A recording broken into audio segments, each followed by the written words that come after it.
according to the different time zone, I must say good morning to our distinguished speakers and namaste to all the participants for today's program. So let me first apologies for the few minutes delay because of the technical problem.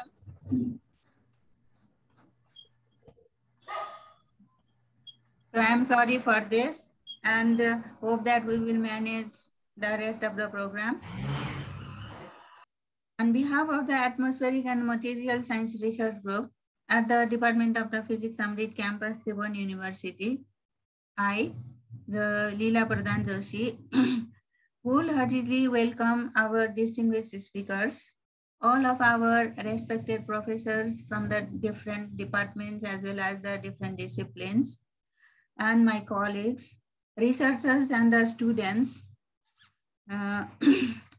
who are participating in today's online program.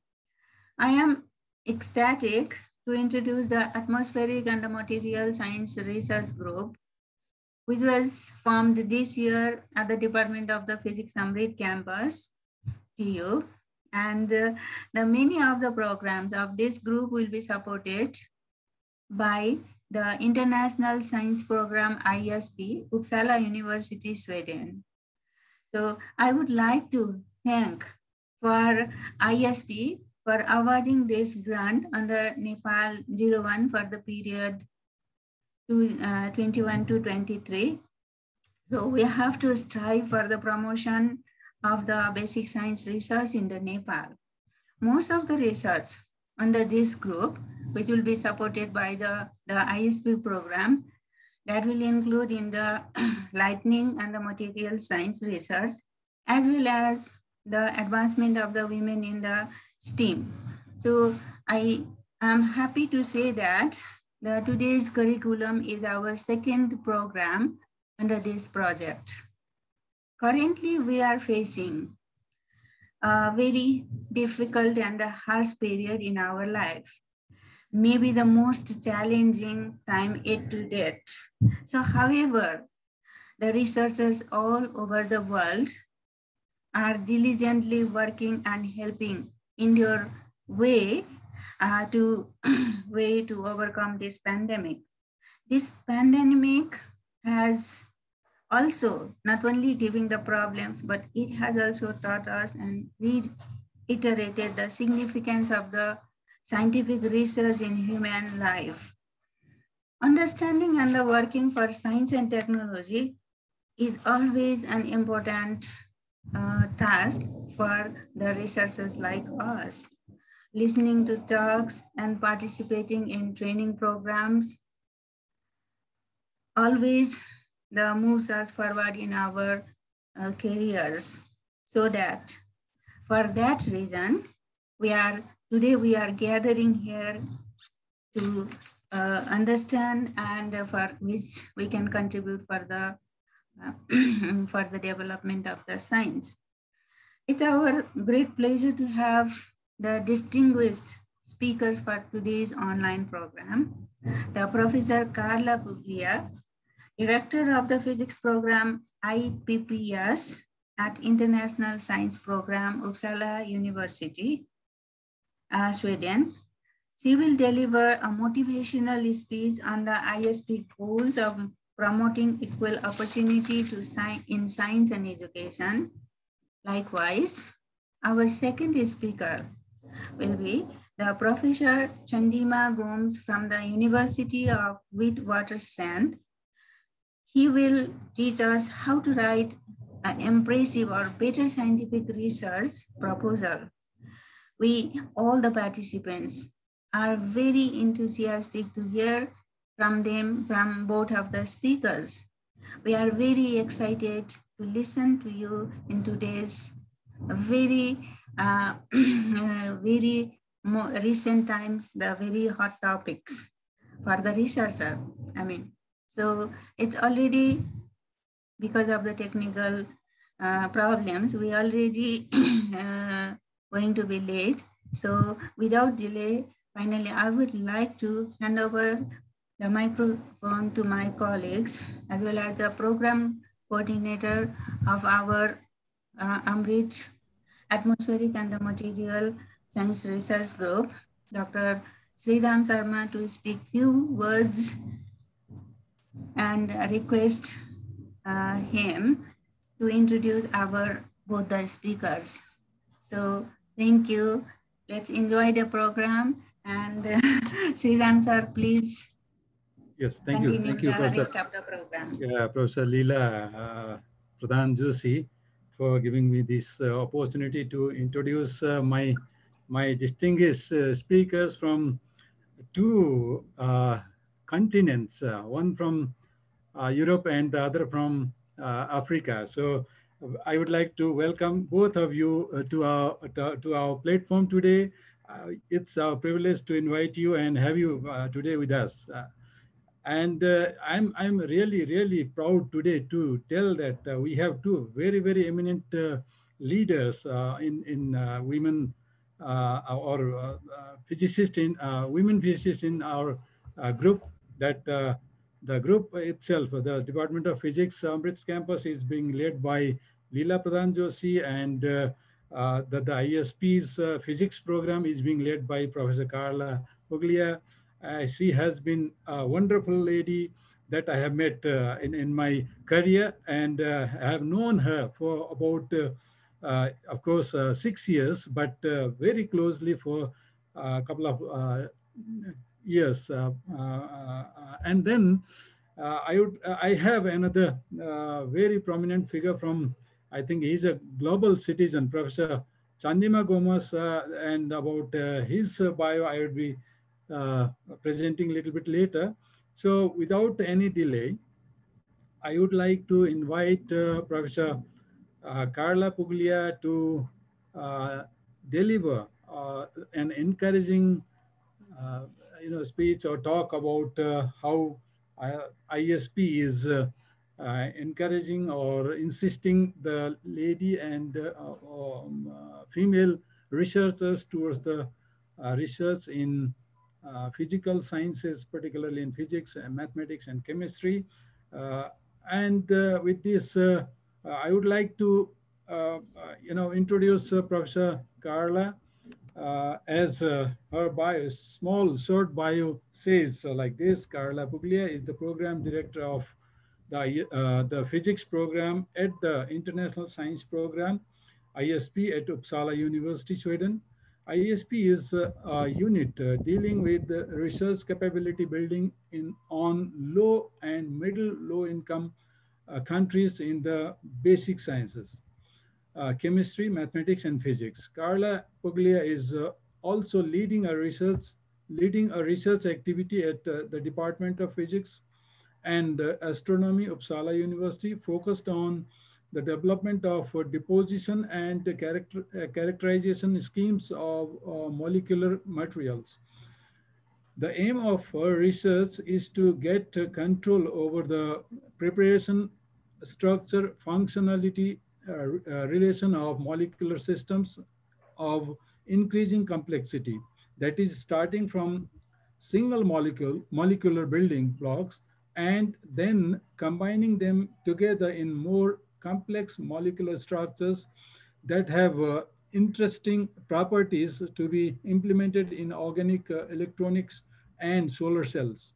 Her studies include spectroscopic characterizations of these molecules when isolated in gaseous phase and when adsorbed in monolayer and films on surfaces. This allows to follow the molecular electronic structures modifications induced by the increasing complexity and by the adsorption on a surface.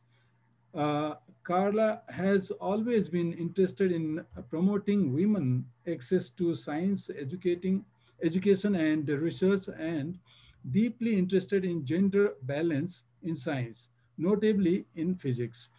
With three of her colleagues, she organized the first Nordic Conference of Women in Physics 2001, which also was the first of this kind in Sweden.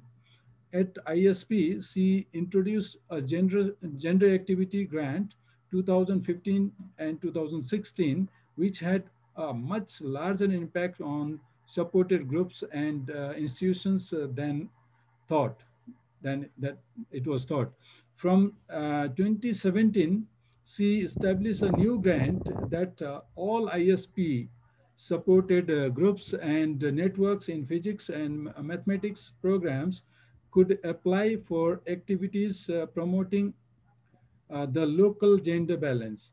This grant is allocated for 3 years, allowing a more continuous and sustainable work for gender promotion. These grants have allowed many different activities in the different countries and has already resulted in an improvement of the gender balances among students and staff in the supported institutions. Professor Carla, we are very much happy to have you today and very much welcome to the group.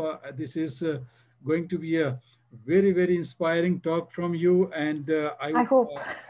yes, and I think and we wish all the participants will benefit from your experience, your leadership, and your talk. Carla, it's over to you. Thank you so much for this nice introduction. Actually, you took a lot of my slides already, but I will share my screen. Can you enable me? I need your, yes, now. Yes, okay, now? No, not yet.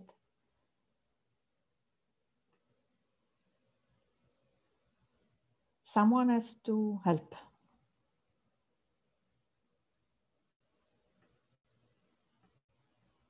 Yes, very good.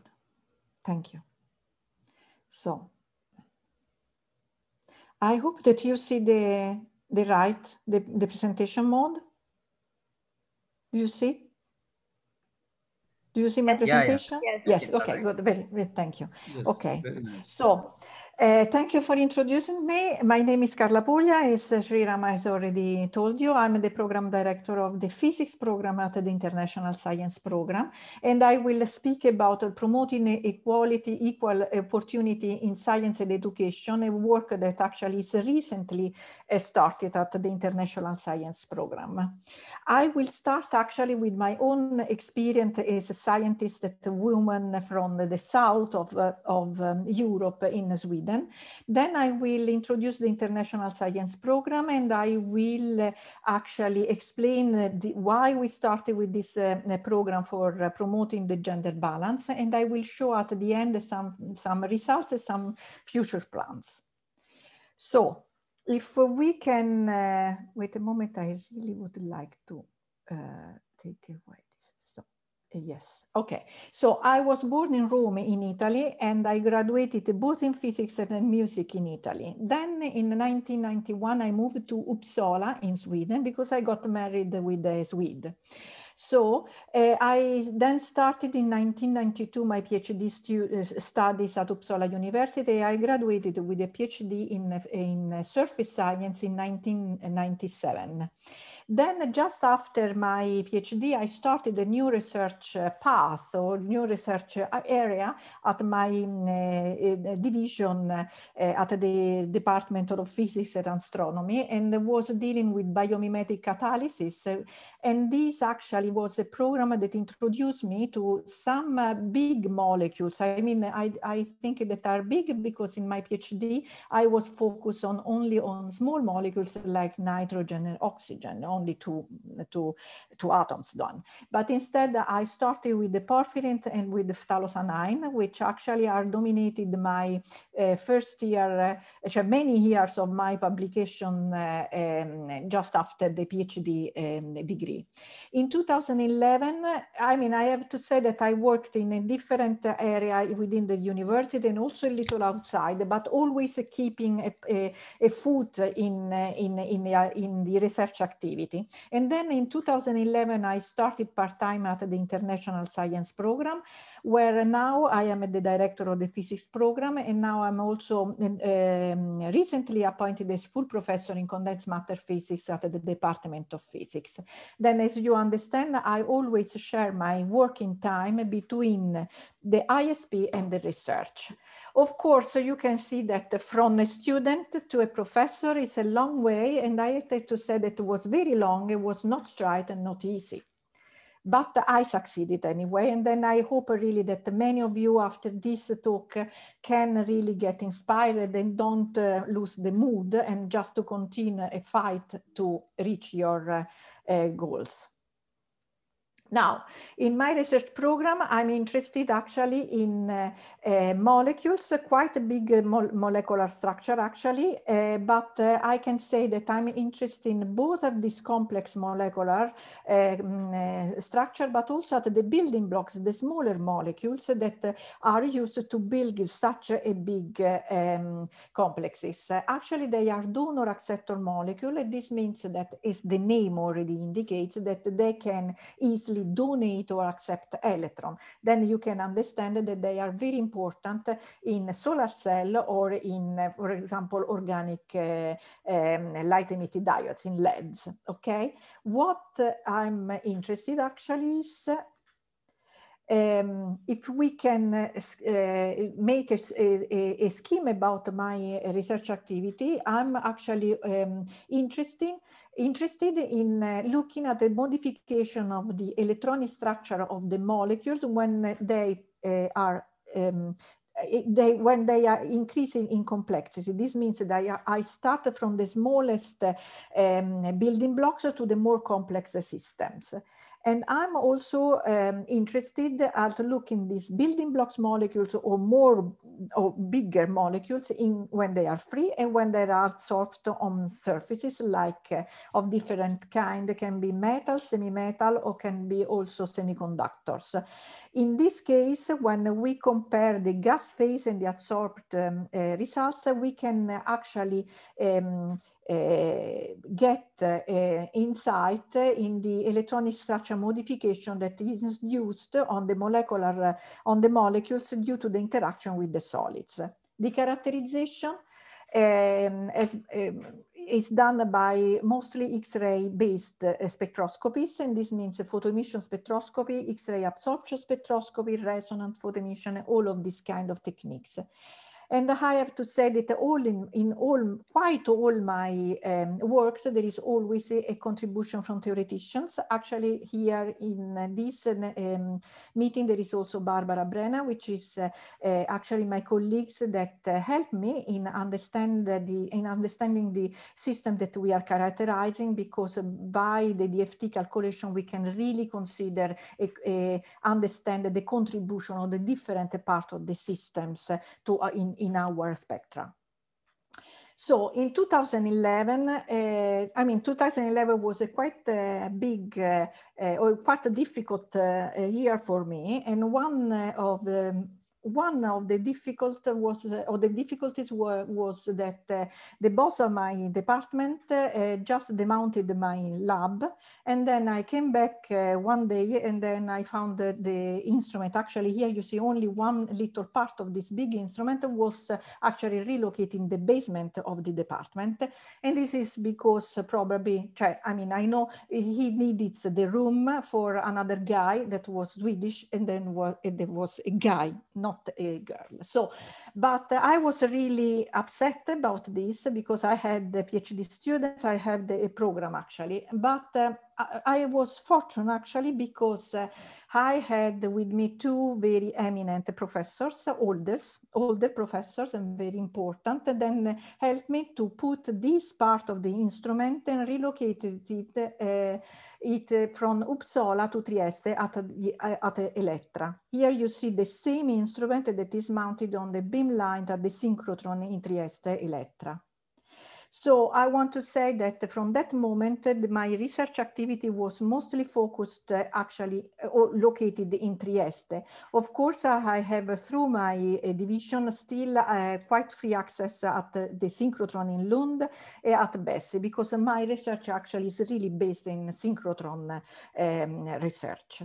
So I think that also I have to say that even if I was really destroyed about the demounting of my lab, this was a very great, I mean, it reveals to be a very important step, and very actually was the opening of a very important door for me, because the colleagues in Trieste really welcomed this instrument, and actually they were so open-minded that allowed such a research activity focused on the gas phase of big molecules that is quite challenging experimental setup. And then we could really profile ourselves, our program in a sense that is very unique in the world. So because we compare gas phase and adsorbed molecules at the same time. Of course, also this relocation has been also very important, because we could establish a very well functioning, a very strong collaboration network between Sweden and Italy. But I mean, these are actually the driver force, Sweden and Italy, but we have also with us other colleagues in France and in Netherlands, because we have collected a lot of colleagues during our career with working together in other projects. So we started, and since we like to work together, we are still working in similar projects. Here I wanted to show some young fellows that are in our network. Here is Yeva and Teng. They are my most recent PhD student, already graduated. Yeva is now in Germany. Teng is an assistant professor in Beijing, in China. And here we have Roberta, that was a PhD student visiting Uppsala from L'Aquila, from Italy, and she is now a research at the synchrotron in Elettra. And here is a very nice picture, because this was the evening when we should have the party for the defense of Teng in 2018. So what I learned from my career actually, and what I want really to that you get from this, from my experience, can be that yours will be different, but I learned this, that you should never give up, and you should always believe in your capability, because if you don't trust yourself, no other one can trust you, because I mean, it's very important that you are strong and you have a plan, and then you want quite strong that you want to reach your goals. It's very important that you create a well-functioning network, because science is not an individual activity. You need the people around you, and you need the colleagues probably in other disciplines also, because you need other skills than yours. And this is what what I learned is that it's very important that you start your network with people that you know, and that you know that you work well together. Because I don't think, I mean, sometimes can work, but the network that are organized top down usually are quite more difficult, because you have to first start to know each other.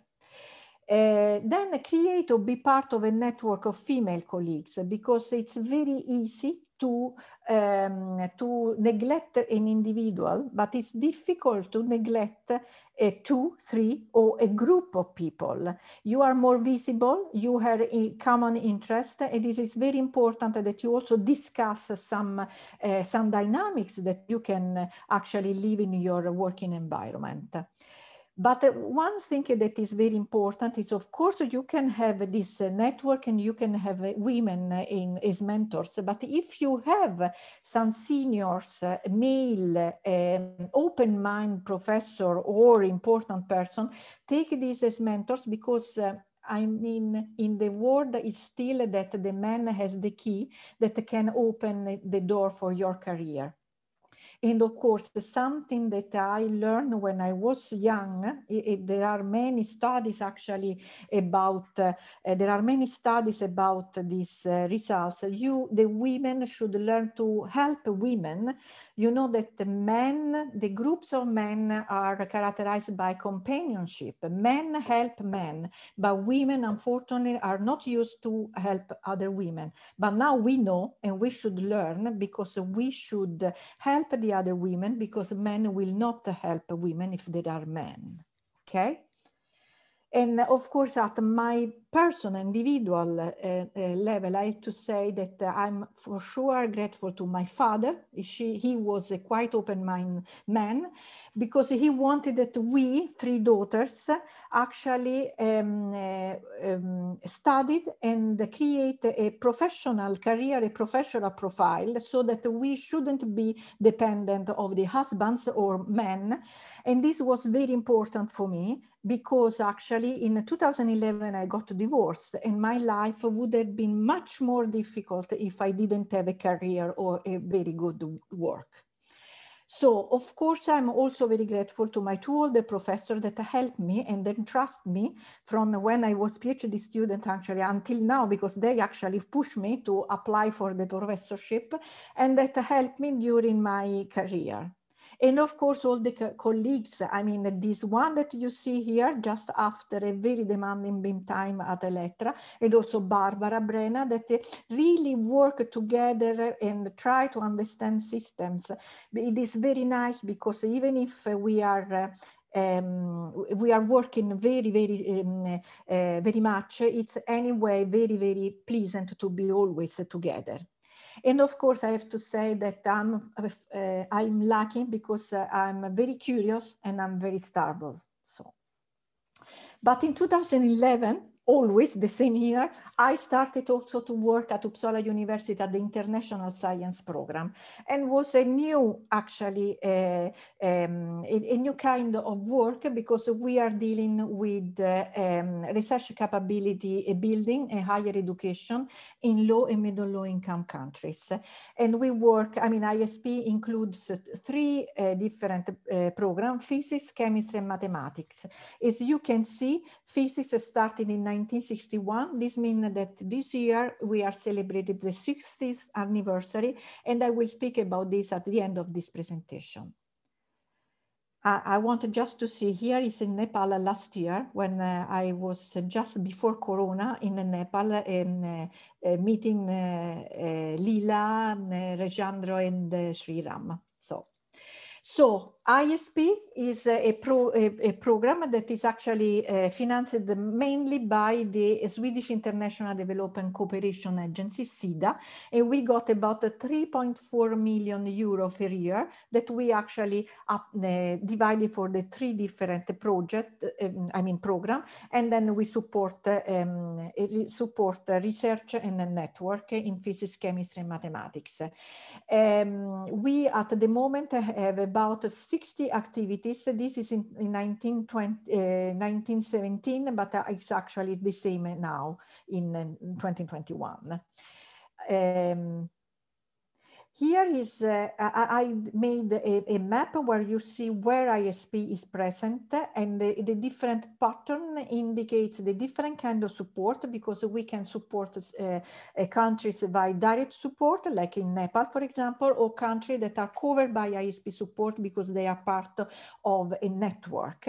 And also there are other kind of agreement with other countries, and I didn't include yet here all the country that actually knows ISP, because we are coordinating the bilateral programs by SIDA.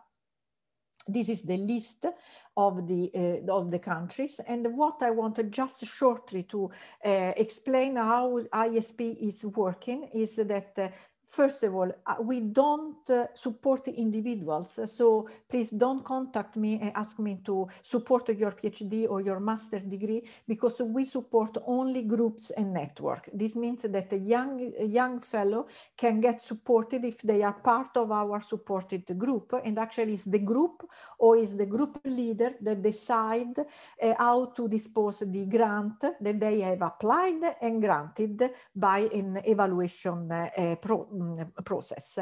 So with this grant, you can do, the groups or the network can acquire equipment or finance the short visits, exchange of staff or student, or also, for example, support the training of a PhD student, or mainly PhD student, but also master, and often is in sandwich type. This means that they are partly abroad, partly back at the home institution.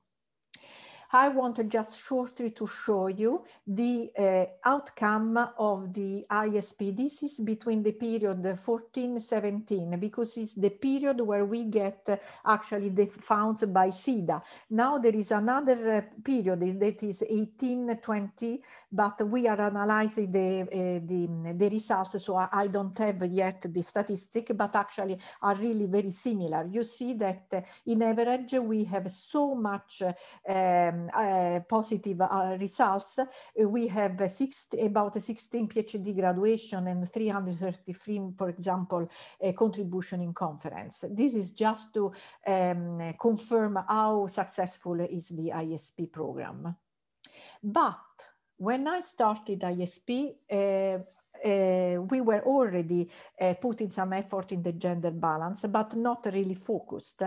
In 2015, I noted that I wanted to start more focused on the improvement of the gender balance at the supported group. But then we were looking at the statistics, and as you see, especially in mathematics and physics, the participation of female students at the PhD or the master program were very, very low. And of course, this was also true for mathematics, for physics at least, in the leadership and the staff at the supported institution. So I wanted also, because I learned by my own experience, I wanted that ISP started to work for making life easier for women. We wanted actually to give the possibility to women, but also on men. We started really a project with a vision that we wanted to give women and men in the supporting groups equal opportunity to achieve their full potential in scientific research. And this is very important, because if you think I mean, there are so many talents among us between, as women, as men, and in the world should really take care of these talents, because everyone can contribute to make the life better for all in the world. So we started to think, to work actually by raising or create awareness of women and men, because it's very important in the gender work to have men with us, because they are the majority, and also they are the possibility, the keys that I was speaking about just before. So it's very important for us to create this awareness of the gender bias that affect the women in the scientific career, and also to increase the women competence for participating in scientific research at the same level of men. If we look at the situation globally, we can see, for example, that in Europe, this is a study in 2015, but it's not changed so much during the last year. You can see that if we look at the proportion of female from the undergraduate to the full professorship in all disciplines, when we can see that until the PhD, we have quite a lot of women. I mean, it's about 50% men, 50% of women that they take the PhD. But after the career in the university, university, we see that there is a clear dropout of female candidates. And of course, this is in all disciplines, but if you look at the STEM, I mean, in science engineering discipline, you can see that already at the PhD level, there is a gap, and then there is still less proportion of female as full professors. This is what is called the glass ceiling of the leaking pipeline. So, and this is in Europe. If we look globally, we can see that actually the lighter colors indicate the highest, I mean, more than 90% of the female have actually a degree at the university. So you see that actually the women in the world are the most educated portion of the total population, okay? But you see also that this is true for these countries, but not in Africa. You see that we are missing women at the university level in Africa. This is at the tertiary education, I mean at the university level. If we look then at the higher school, then you see that still in Africa we are missing the female. Look at the other world. In the rest of the world, the women are at the study, they are at the school, they are really studying. And then we look at the primary school, then we can really understand that in Africa we have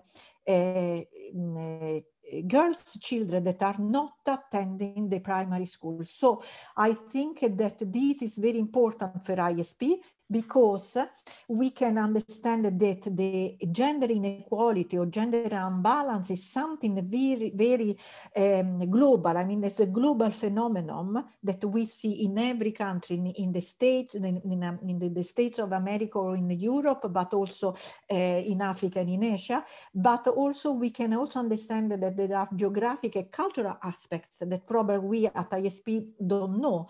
So for us, it's very important to understand the needs of the different supporting group and address these needs, give the tools to this group in order to find the solution and promote the gender balance.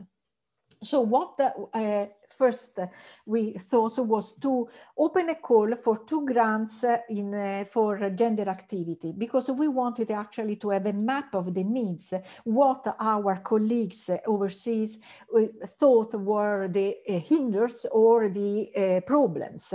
So we got 18 very good applications. This was in 2015.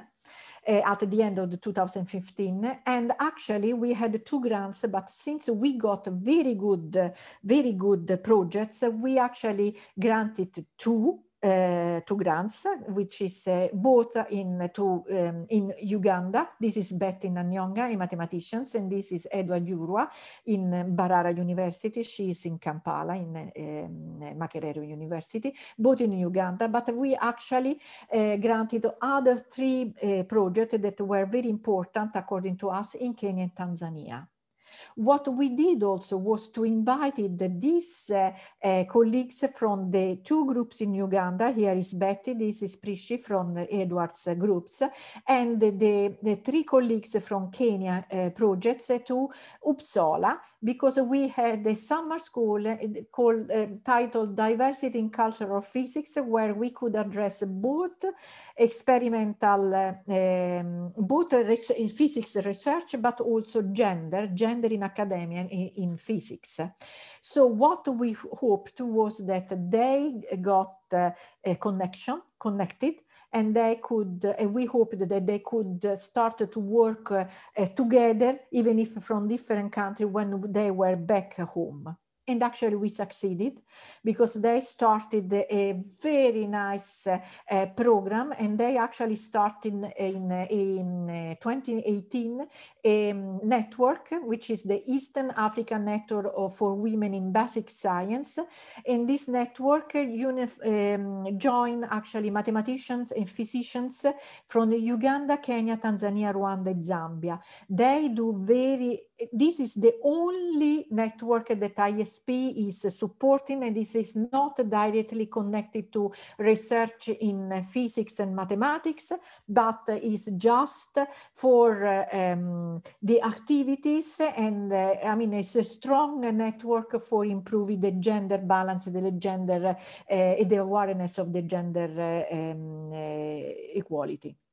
So this is just an overview of the activities of this network, and then you can see that it's very important because it's at the different level, they really try to address the different needs at the recruitment from the high school to the university, coaching of the students so that they feel confident and they continue at the master, or the postgraduate students so that they can continue to the PhD, or also the younger fellows after the PhD, that they can really create a good environment to keep them in academia. And also they train leadership, both for men and women, because it's very important to create the possibility to make the women stay in the university. And something that is very particularly interesting is that during this activity, they collect data and statistics because it's actually part of their research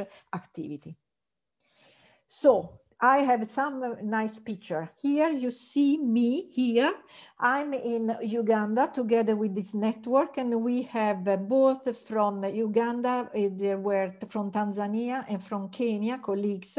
We were 8 professors and PhD in mathematics and physics, all women.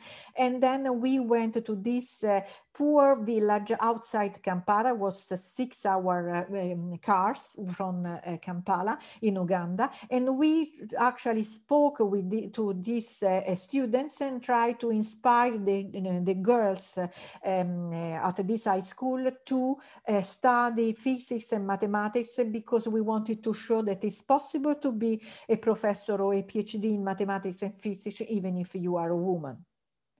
And here are other activities, because from the 2017, we started to give instead support on 3 years basis, just to guarantee a more continuous work for the gender activity. And here is again in Makerere, the physics group that get this grant organized summer school, where the girls on the undergraduate level are trained in dimensioning a PVC system, but also maintaining the equipment. Here instead is a very important activity that is run in Tanzania, is a recurring summer school where the female students at high school are intensively trained during 1 week in physics and mathematics, because what they want actually to increase the rate of the ratio of the female that pass, or that can get access to the higher education, to the access to the university in natural science and the technology university program. So they get actually trained for the examination that they have to do to get access to the university.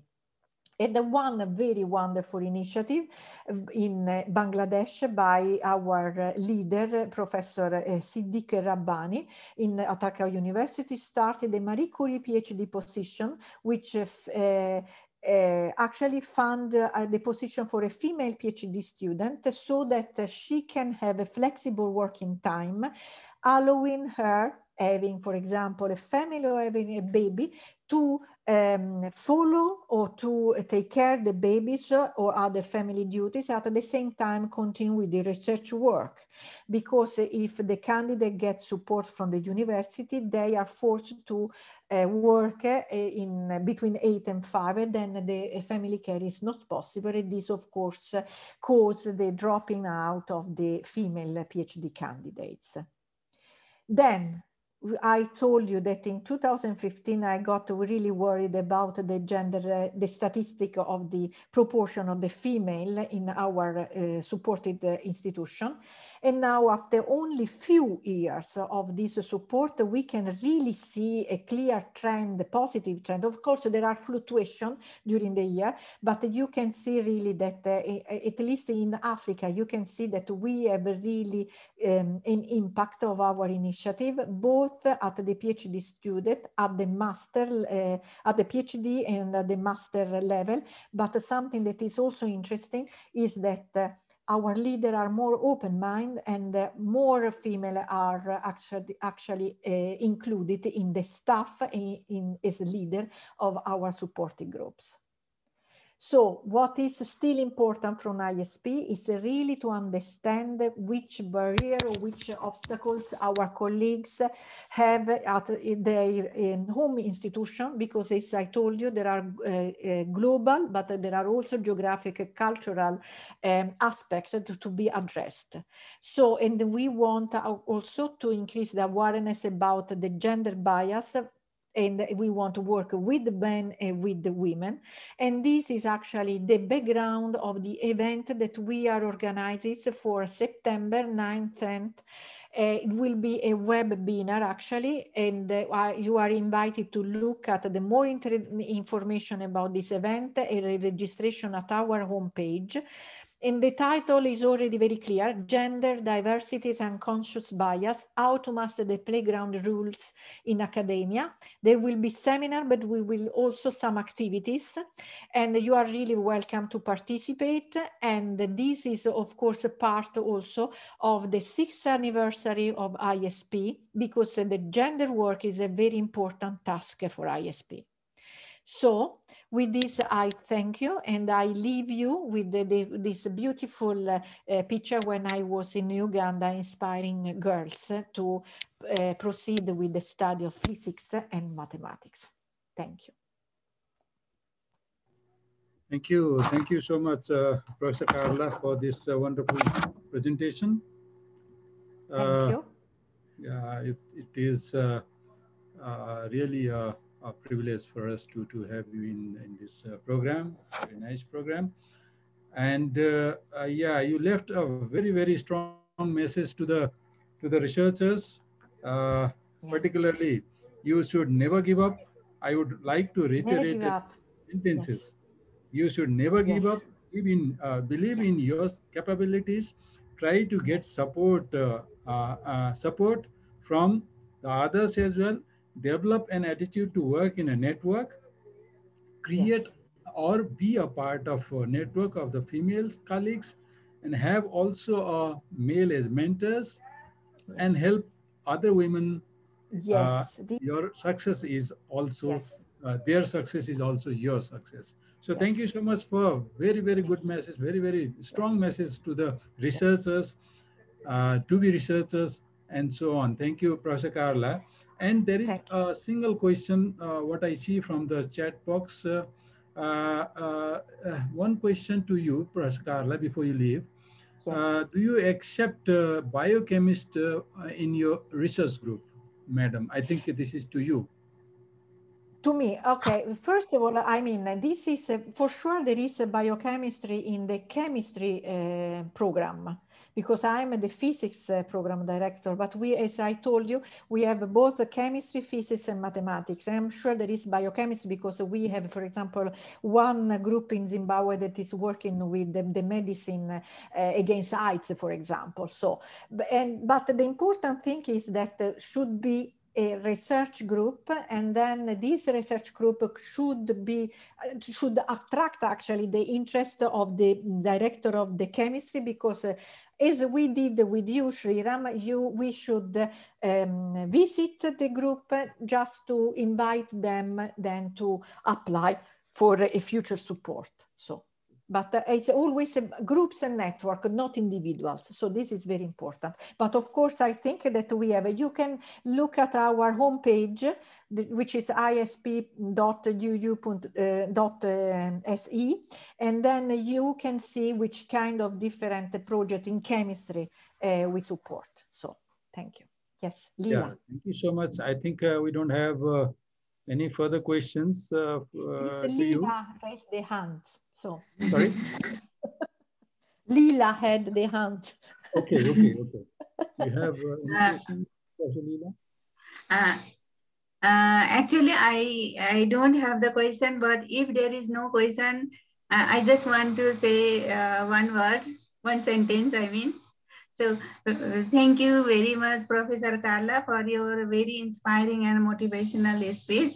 And I want just to say one thing, that Lila will be one of our invited speaker at this event in September. So you are really welcome to participate, all of you. Yes. Okay. Thank you.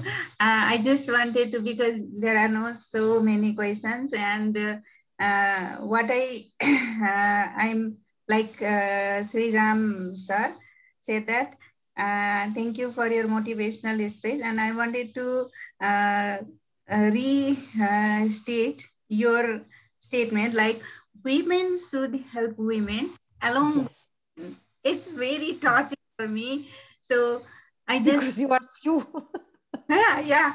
I want to convey my message, your message actually, to my the colleagues and the students and the researcher here. Like you said in your talk, you will not support the individuals, you will support the network and the group.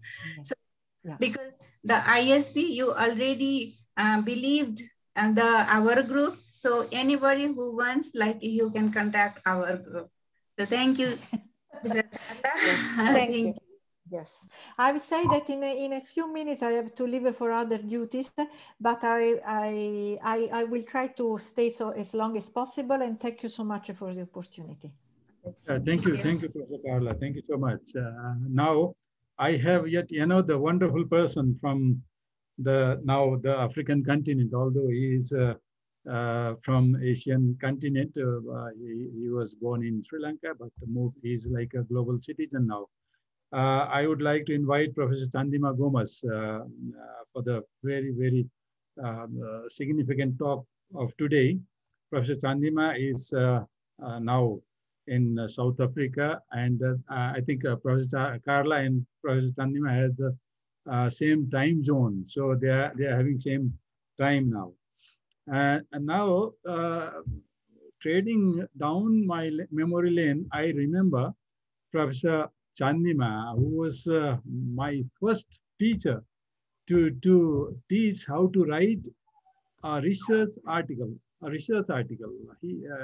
And it was the first article that we published together, and he was the one who guided me through writing skills of the article during the very first article of my PhD journey. So I would like to invite Professor Chandima here, and I would like to read out his short bio. Professor Chandima is a professor of high voltage engineering, the chair of SCOM Power Plant Engineering Institute, SVAC, and the director, Center of Excellence on High Voltage Engineering, University of Witwatersrand, South Africa. He is a chartered engineer registered in UK and a professional physicist in South Africa and a fellow of the South African Institute of Electrical Engineers, SAI. He was a professor of electrical engineering and a researcher in high voltage engineering and lightning protection at University Putra, Malaysia until October 2018.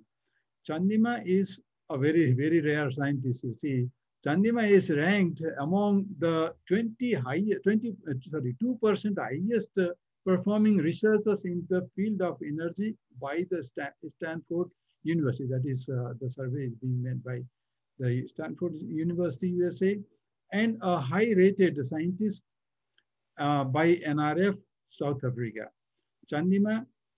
Chandima's research involvements span over a large spectrum of themes, including energies, electrical systems, lighting protection and earthing, high voltage engineering, safety science, sensing and processing technologies, and industrial optimization.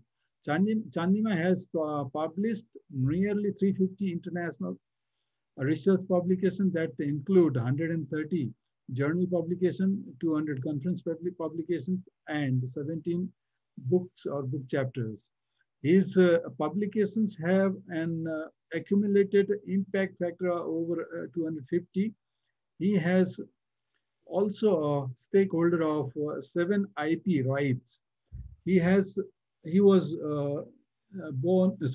he has won 13 awards and honors at both national and international levels. At present, his H index in Google Scholar is 29, in Scopus is 24, and in Research ID is 20. Chandima has conducted over 220 training programs in lighting protection and electrical safety, and research methodology in 12 countries so far. Chandima obtained a first-class degree in physics from the University of Colombo, Sri Lanka in 1993. He has done the research for his PhD in 1999 with the patronage of the International Science Program, the same program that has been supporting Amrit Campus now. Chandima was part of that, and myself was also a part of that, and also a postdoctoral research fellow on lightning protection and high voltage engineering at Uppsala University, Sweden. And we met again in Uppsala and 2008. And with this, I would like to invite Professor Chandima again. Professor Chandima, I have so many things to tell about, but I think we are quite late. So I would like to invite you right away. Professor Chandima, are you there? Thank you very much, Sri. And good afternoon, all of you. It's wonderful to see all participants, nearly 140. And let me share my screen, and you can tell me whether you can see it. Yes, perfect. You can see it. Okay, great. And before starting this particular presentation, I think I'm rather ungrateful if I do not tell a word about ISP, because I'm today here where I am due to ISP. So I'm having a heartfelt gratitude to ISP. And just to tell a word about it, unlike many other funding agencies where you get some money for doing your PhD or your master's, and then that's it. Then at the end of the day, you have to produce a PhD thesis to say that, okay, I have done the work that you have funded me. But unlike that, ISP was a very different institute where the whole staff monitor, guide, and support you for your entire period of postgraduate studies. This is one wonderful, unique feature I have seen in the ISP. Now, just to tell you that during my period, I think Carla and I were both at Uppsala University during the same period. I finished my PhD in 1999 and Carla, I think in 1997. So I went to Sweden, I think in 95. So during this 4 to 5 year period, then director of ISP IPPS, where the Carla is now in the same shoe, Dr. Lennart Hasselgren, and the 3 beautiful ladies at that time, Mona, Oza, and Pravina. These were wonderful people. Lennart was like my academic father, and they guided very well. Sometimes even we fought, we were struggling, we were fighting. I'm shouting at Leonard. Leonard is shouting at me. But at the end of the day, it was just like a father and son situation. And it was a wonderful time. And at the same time, Carla, I'm really envy of you enjoying the beautiful northern summer, whereas I'm suffering from the southern winter. So with that, let me go into this presentation, a practical guidance for developing a research proposal. And let me tell all of you that this is somewhat different from a traditional proposal writing presentation. I'm mostly going on my own way, giving examples from my own life and not following the textbook style research proposal writing presentation. And okay, let's start a little bit about research first, because before you're going to write a research proposal, you should know what research is. And also, please keep in mind that there are research proposals written for various reasons. One is for your postgraduate degree. Another is to get grants. And the third one is for an industrial collaboration with the industrial sector. There are little differences between these proposals. So going into all these will be a real mess. Therefore, let me stick to the postgraduate degree proposals. But anyway, you will get a very good idea of writing a grant proposal as well out of this. Now, first of all, keep in mind that once you decide to do postgraduate studies, it is not everybody who can do postgraduate studies. Because first of all, please keep this in mind, take it into your heart. If you don't have a flair, if you don't have a willingness that coming from your heart that you want to do postgraduate studies, don't do it. Because unlike you're doing a job or in other career, doing a postgraduate degree is becoming a part of your life. So that you have to live in it. And only if you are ready for that, sacrificing your life. I don't like to use the word sacrifice because it's actually living with that life. Don't select it. And then when you start a project for your PhD or master's, the usual practice is you go and talk to your tentative supervisor, the supervisor to be, or maybe you have selected him as your supervisor. But keep in mind that never expect your supervisor to write the research proposal for you. Okay, this is something that I see in my students. Now I have taught in several universities in the world, and I have interacted with many students of many nations, and there are quite a large percentage of these students who expect the supervisor to develop their research proposal. So your supervisor has more important work than writing your proposal. And then before going to the next slide, let me have a word to Dr. Sriram Sharma. Shri, I'm not having a stopwatch today. So just remind me the time about 10 minutes before you want me to stop, okay? Because sure. I can talk for the next 7 hours or for the next 10 minutes. Yes, sure. You know how it is when I start talking. So please remind me 10 minutes earlier, so I will wrap up according to that. Okay, sure.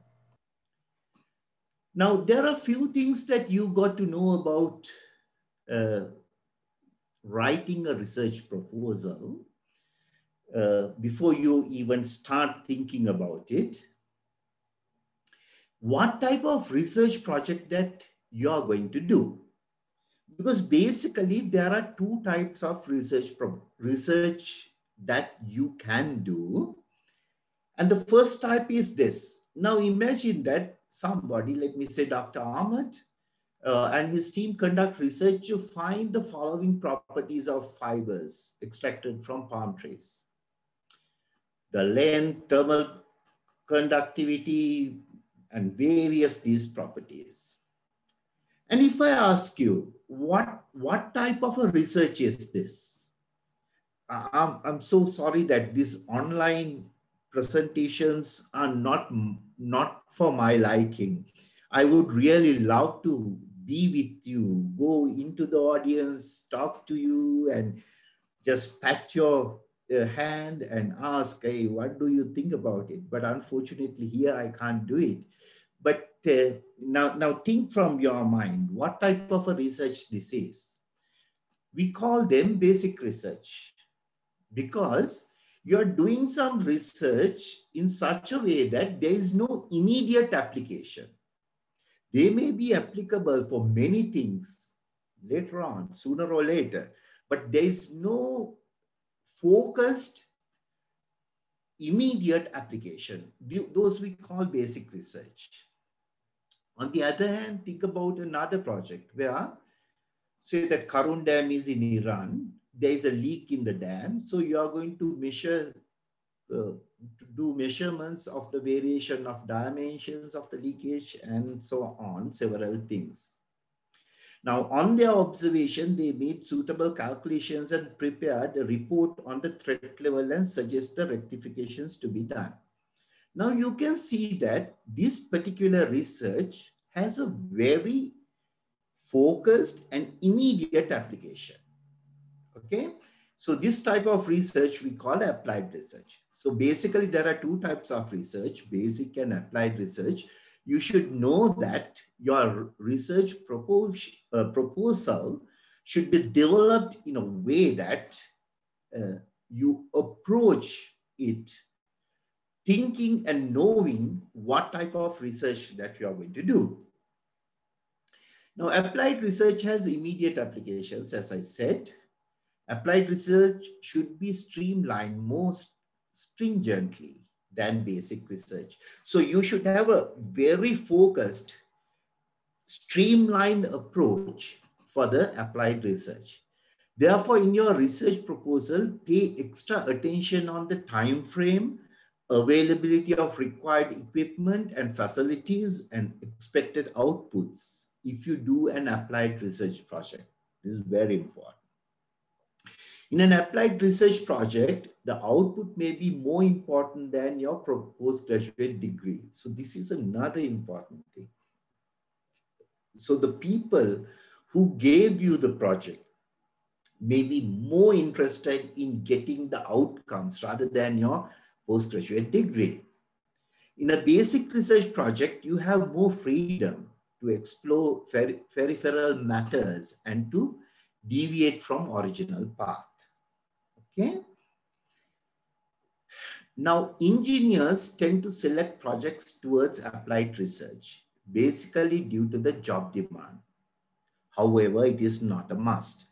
I know many researchers, many engineers who are even getting trained under my supervision.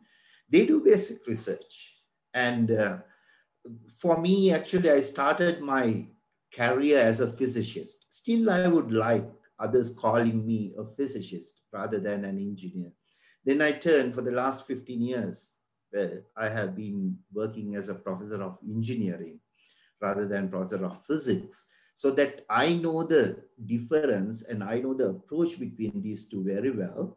And what I see is that most often engineering students comes with an idea that they want to do applied research. That's perfectly okay, but don't think that it is a must.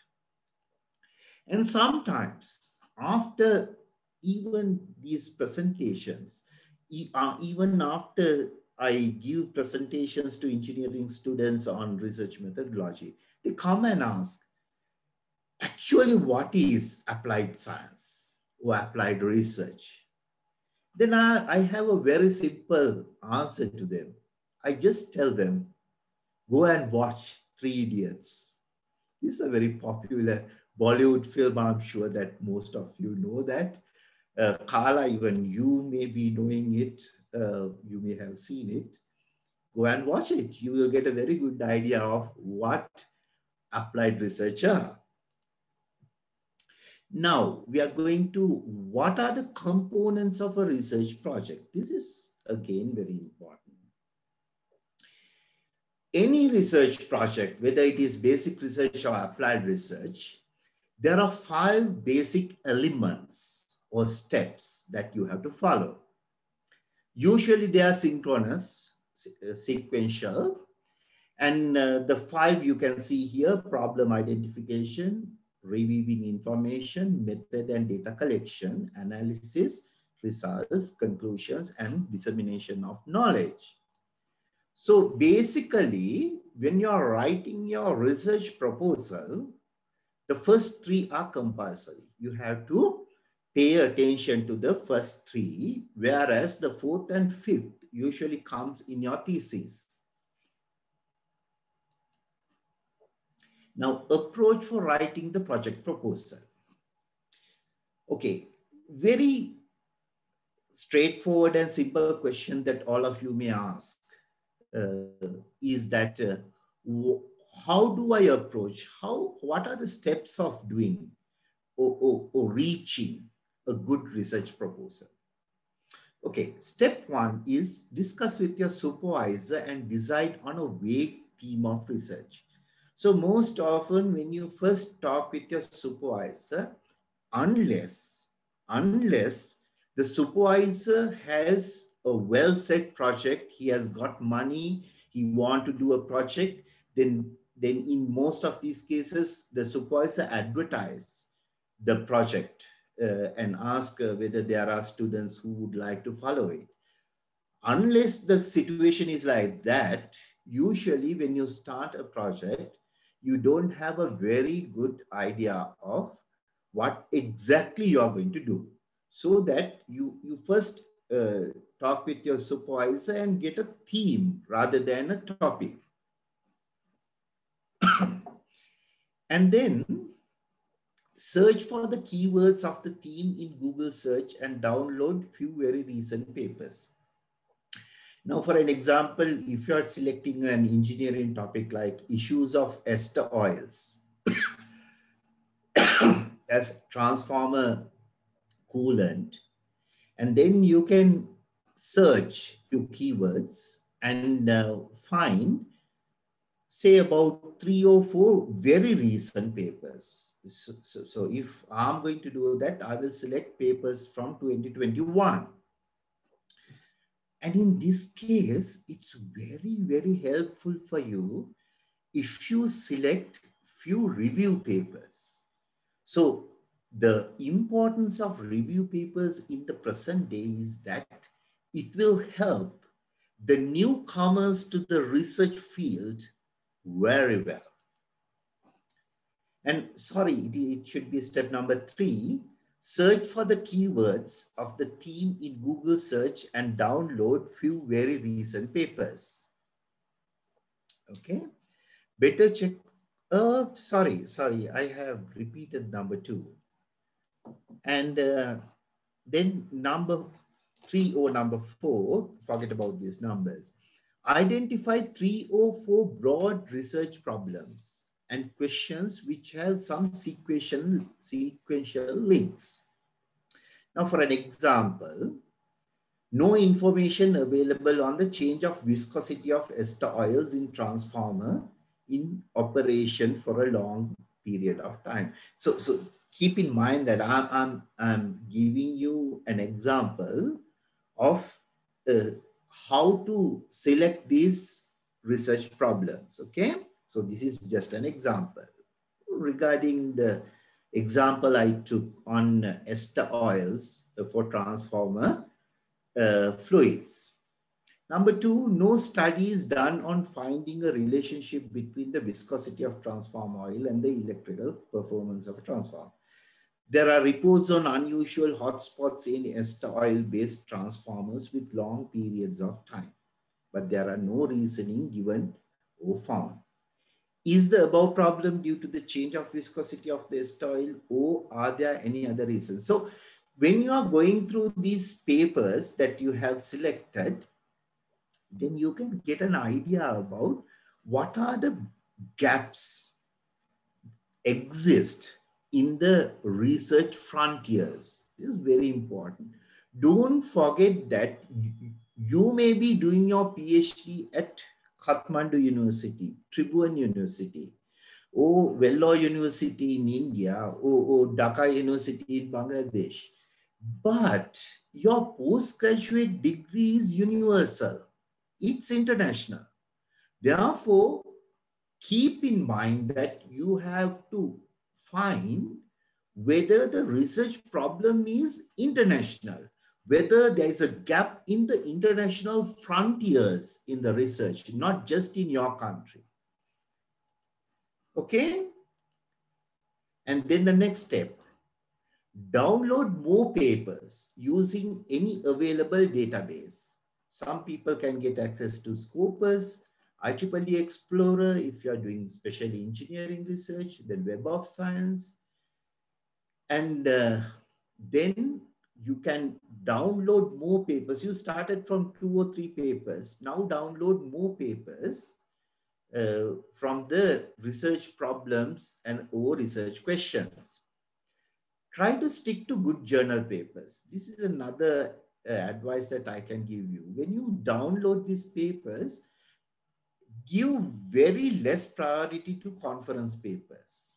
Always try to go for papers published in good journals. When I say good journals, if they are Scopus cited or Web of Science cited, if it has impact factor, those are the best. Then with the new information collected, confirm that your research problems are valid. It's very important that you make your confirmation again and again with cross-referencing that your research problem or research questions are valid. They are holding at the present time frame. The next step. In the RP format, research problem format, we mention what is lacking. In the RQ format, we ask a self-question that whether something can be done or something be the reason for the research issues. Now, there are 2 types of ways that you tell the people, this is my research problem. One is the research problem type. You give a problem statement. Other one is you give it in the form of a question, a research question. Now, for an example, if you put it in a research problem format, then you can say information is not available on the change of viscosity of canola oil with temperature used in medium voltage transformers. Okay. If you give it in the research question format, you can say, is change of viscosity with temperature of canola oil used in medium voltage transformers responsible for the unusual hotspots in the windings? Same idea given in 2 different ways.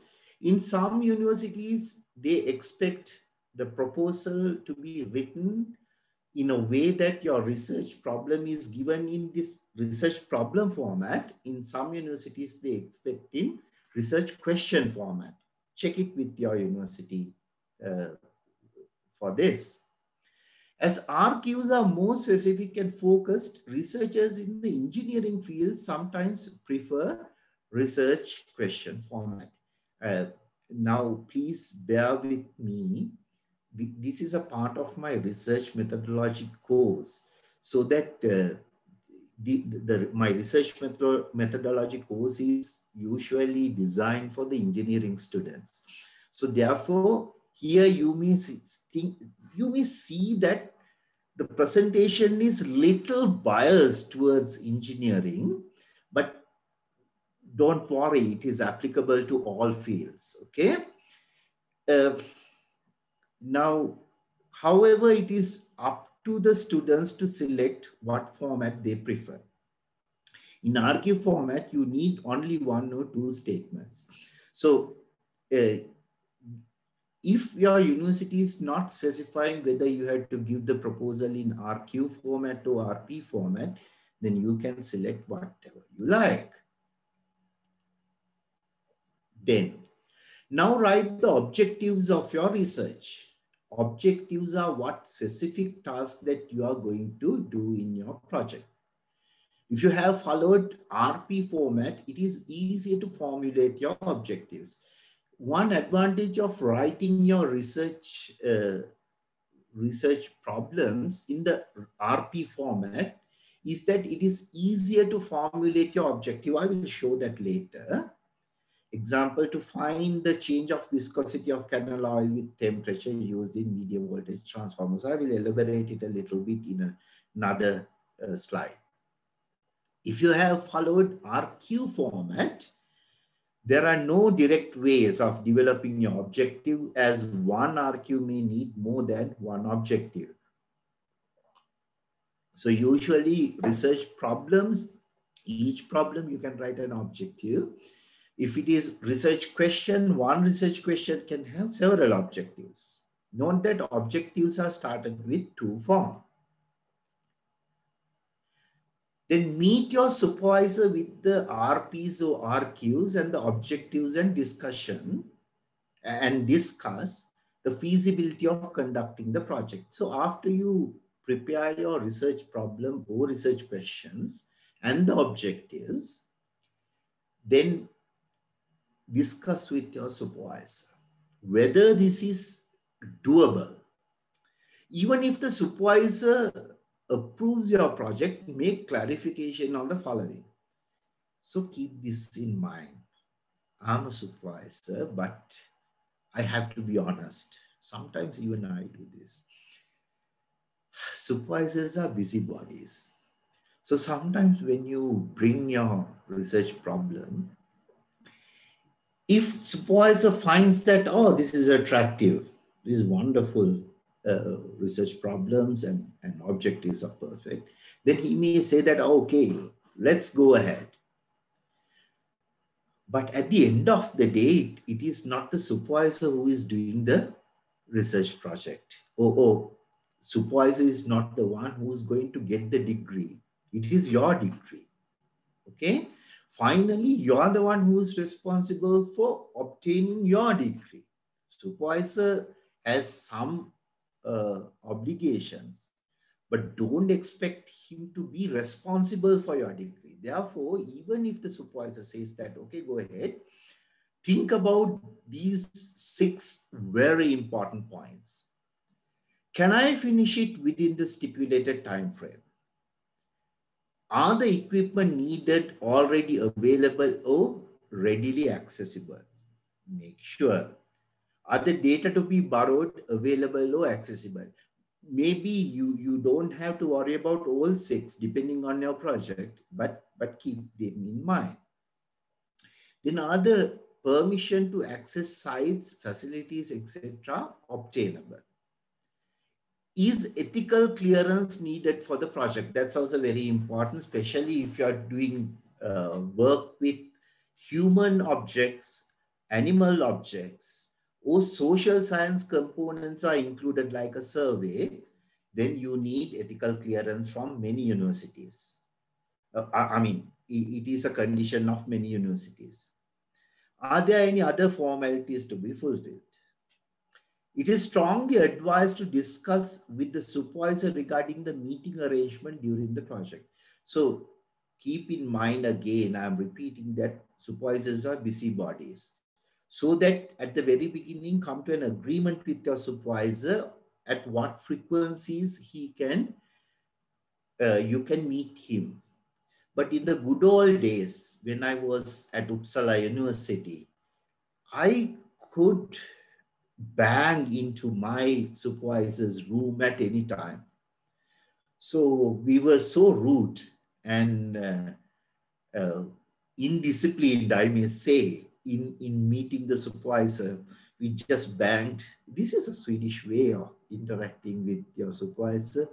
We never call him sir uh, or professor or so. We call them by name.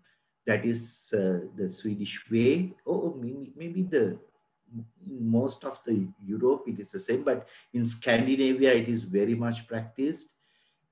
I just bang to his room and say, hey, Vernon, are you free to have a 2-minute chat with me? And then I will take 20 minutes out of his time. So that is a different culture. So keep in mind that you understand very clearly and very thoroughly what is the research culture in your university, in your society. And also, before you start your research project, do a little bit of a research on your supervisor. This is the best advice I can give you. Understand his temperaments. That will help you a lot. To end up this section, I would like to give you a small tip which may save your time and efforts a lot.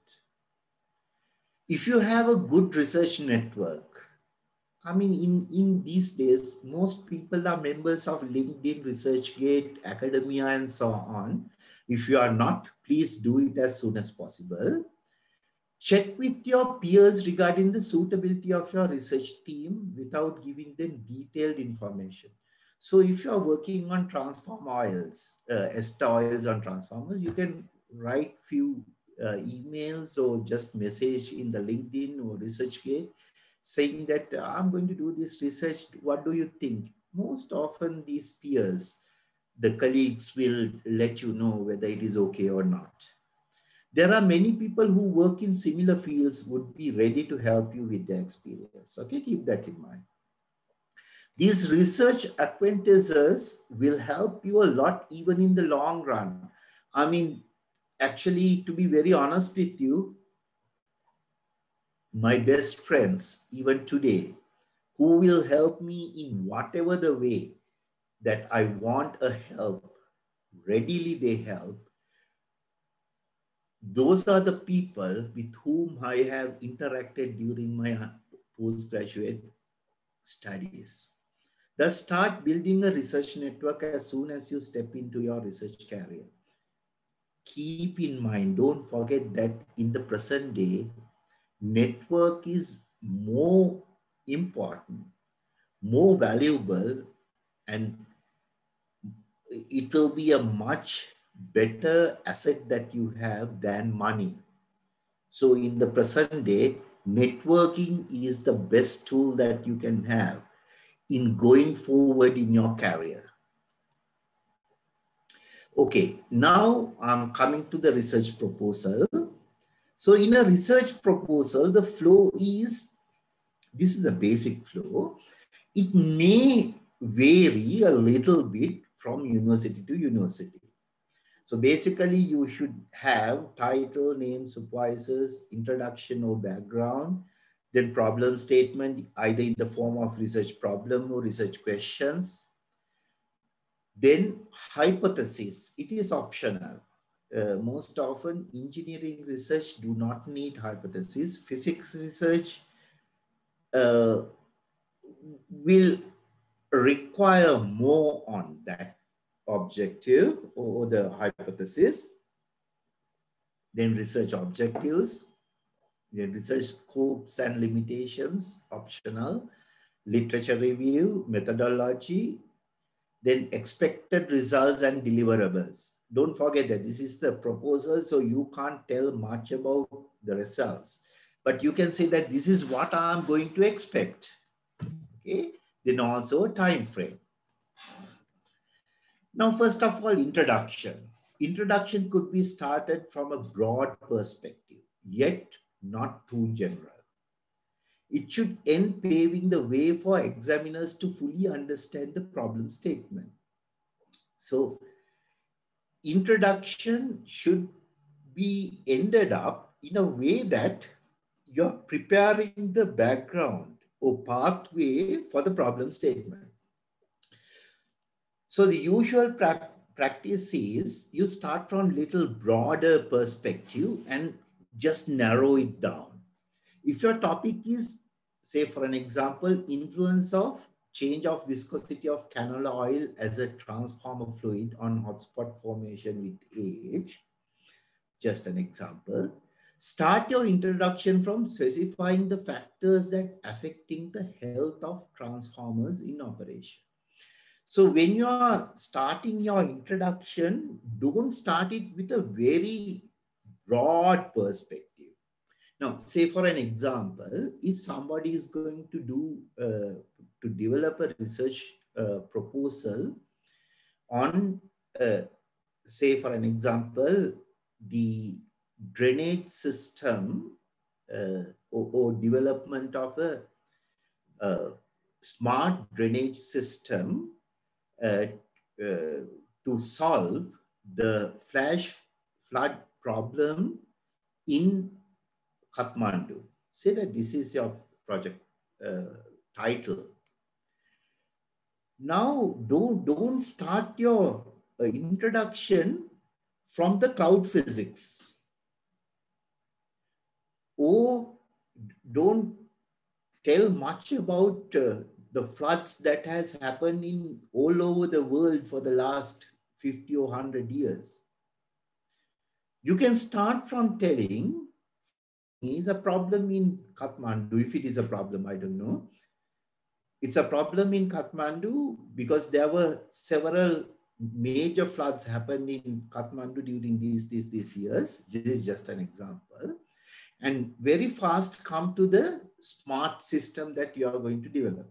Okay. You can tell a lot about the smart drainage systems available in the world, but don't go into floods in the world. So this is what I want to tell you here. Then explain how the viscosity of the coolant is going to affect the thermal behavior of different types of transformers.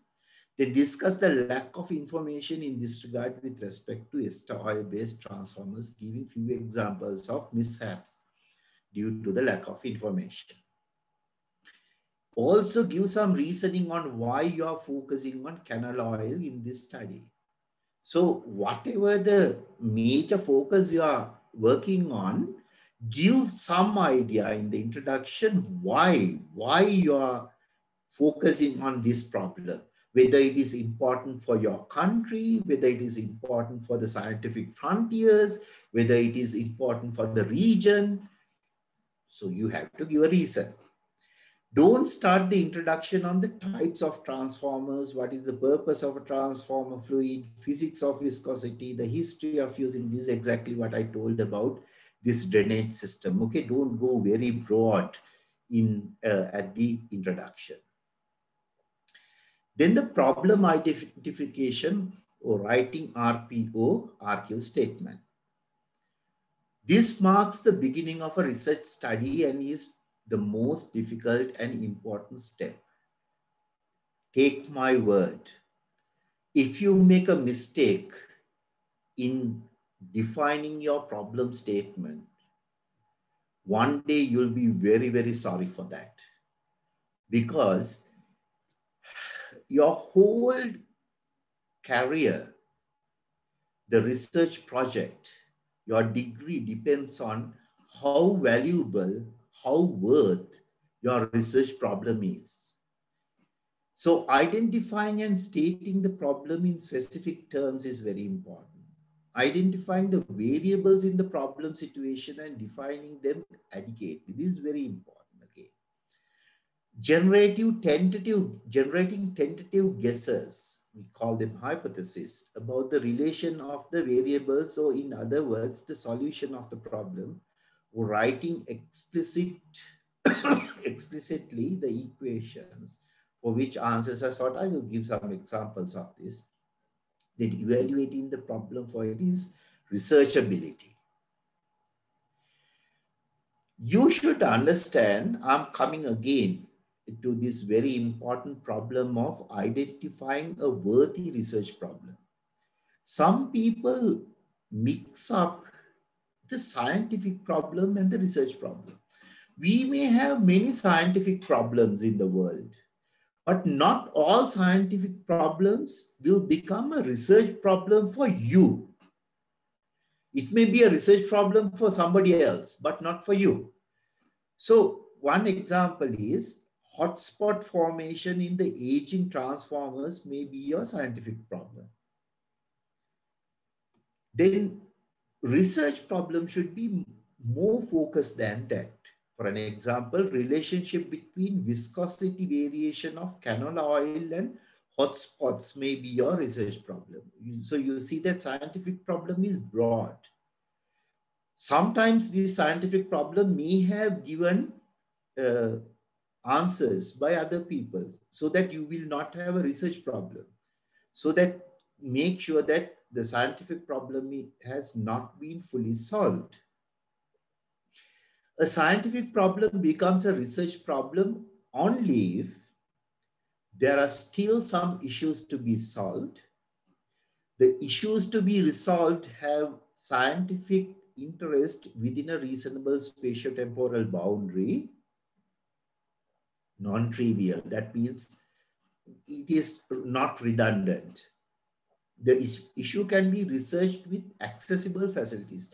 That's why I said that somebody's research problem may not be your research problem. For an example, for a person working at NASA, a research problem can be something which is not a research problem for you because you do not have the facilities for such.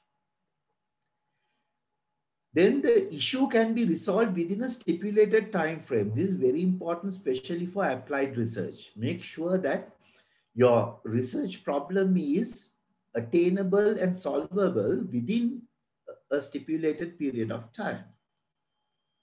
Scientific problem is more general and should be the root of your problem statement. It may be discussed in detail in the introduction. So scientific problem you discuss in the introduction.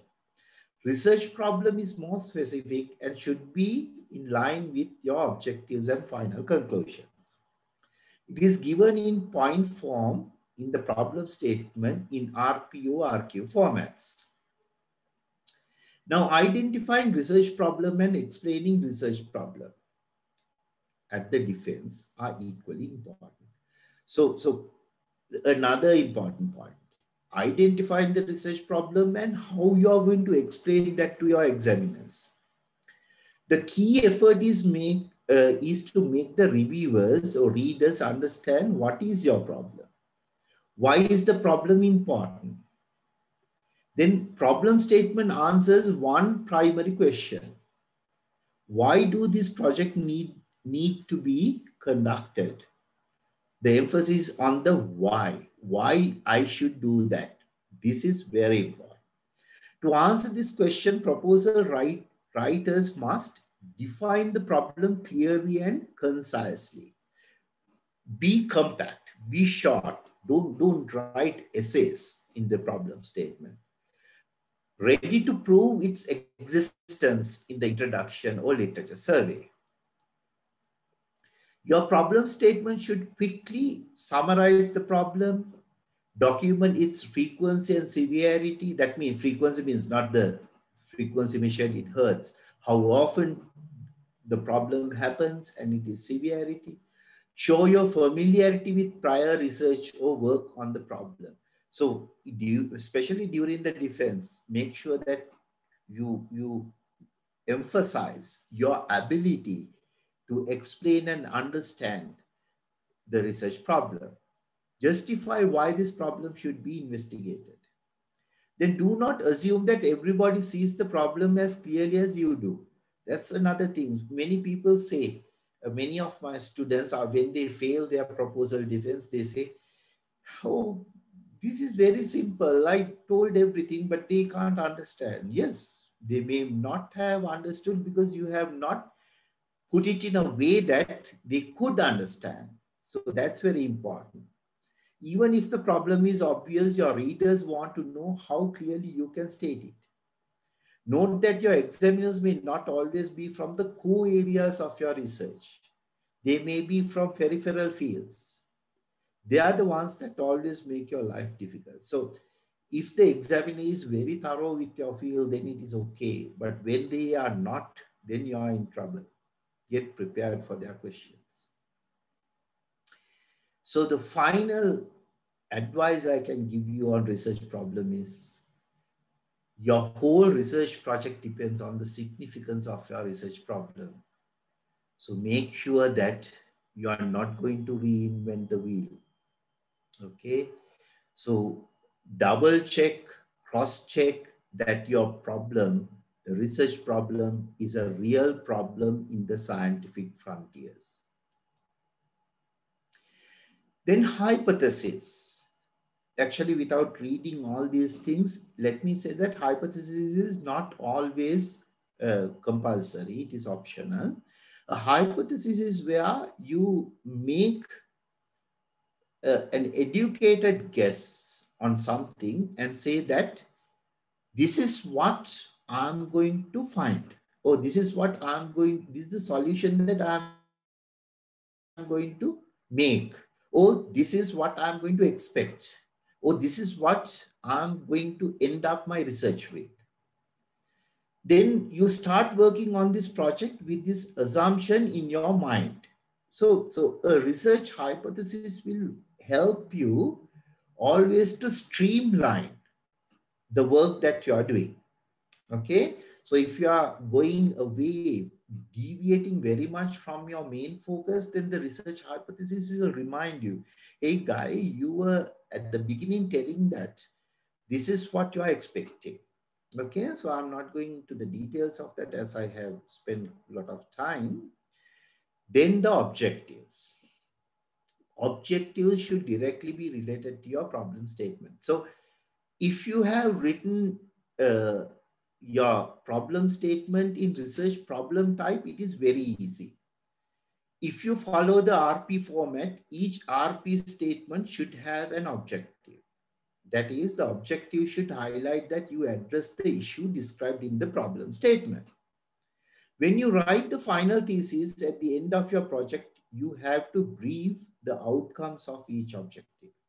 Therefore, make sure that your objectives are doable within the stipulated time frame and available resources. Don't forget that objective matters a lot at the end of your career.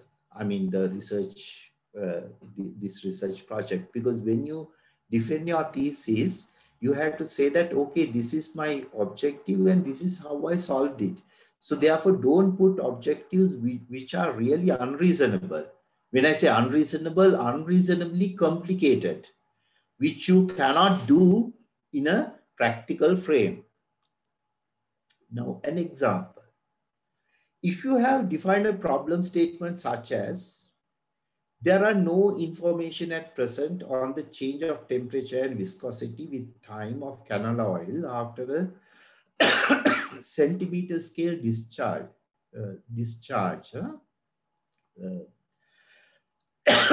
Wrong grammar. Due to impulse voltage, then your objective, then you should have an objective like that.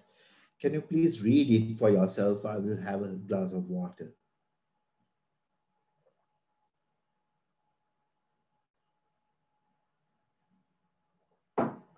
So you will understand it, I'm sure.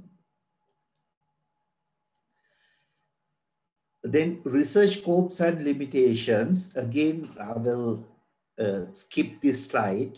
You can later on rewind this video clip and read it again. Research scope is within which you are going to work in this research, and limitations are what you cannot do because of the non-availability of research facilities, the lack of time, and lack of expertise. They can be reasonable. They should be reasonable. Okay. And then the literature survey. I'm sorry that again, as I told you, this is a part of my research method class. So this slide I forgot to remove. In this, it's a 14 lesson unit where the lesson 4 is on writing scientific papers and writing review papers. So just let me skip this. Then methodology. Methodology is one of the key sections that will determine whether your proposal is approved or not. The simple reason is that the reviewers or the examiners can get an idea of whether you can do the project within the given facilities or available facilities and stipulated time based on the methodology that you propose. Therefore, pay special attention on the methodology. Unlike in the methodology chapter of a thesis, methodology chapter of a thesis, in a proposal, you need to put lots of efforts in convincing the examiners that the project is doable within your capacity. Try to fill up as much as possible information in this section, including diagrams, figures, photographs, blah, blah, blah. There are 8 points that, I'm sorry, I'm having a power problem. There's a load shedding. Now the power should come now, but my computer is going through its last part of the power. So hope that power will come before it goes out. But if it goes out, I will come back within 2-3 minutes, okay? You can go on with your discussions until such time. There are 8-point approach to methodology in a research proposal. There are several key points that you have to include in the methodology if they are pertinent to your project. Number 1, basic procedures adapted to achieve project targets. So this should be in your proposal, in your methodology. Major equipment required and their specifications. Software to be used. Data and information to be collected or accessed. Laboratory and field test facilities required.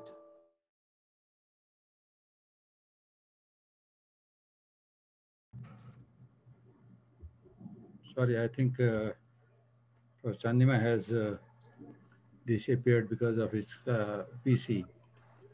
So I think we have some questions from the participants to discuss, but I think you would expect answers from Professor Chandima himself.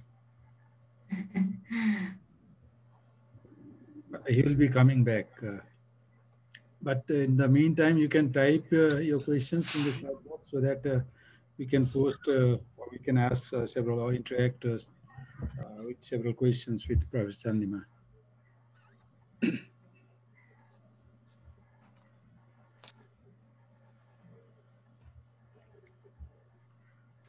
So they have a worse power situation than we have. Power is everywhere is problem. दक्षिण अफ्रिकामा साथै कस्तो रहेछ sir त्यो त अलिकति अहिले त विकसितै भएको छ हैन श्रीराम सर साउथ अफ्रिका त विकसित मुलुक हो नि अन्त त्यही त तै पनि त्यहाँको पनि सिस्टम त्यति अझै राम्रो भइसकेको छैन है पावर चाहिँ त्यति रिलायबल रहन्छ कि अथवा चाहिँ त्यहाँ पनि कोही कुलमान घिसिङ सर आउनु पर्ने हुन्छ कि त्यही त भने हाम्रो प्रोफेसर चण्डीमा सर चाहिँ कहाँ जोन्सबर्ग नै हो क्यापिटल जोहान्सबर्ग हो ए अनि उहाँको त ग्रेट कन्ट्रिब्युसन त फिल्ड त वाइडर छ है सर डाइनामिक असाध्यै डाइनामिक राजेन्द्र सर सबै ठाउँ कुलमान घिसिङ पुगेन जस्तो छ सर अहिले नै चाहिने छ सबै Rajendra sir would you please the request to fill the feedback form once again. I mean again I have to post this orally you can request all the participants. Yeah, I posted in a chat box.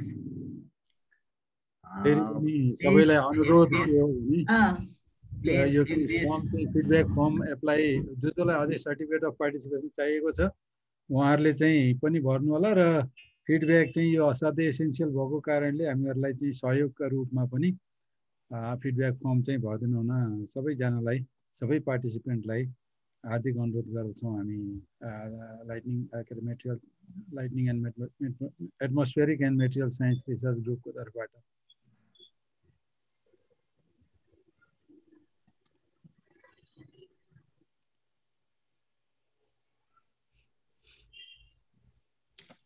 उहाँ आउँछु भन्नुभएको छ होइन एकछिनपछि कुनै computer 2 मिनेटमा आउँछु भन्नुभयो हो उहाँको पावर समस्या देखियो।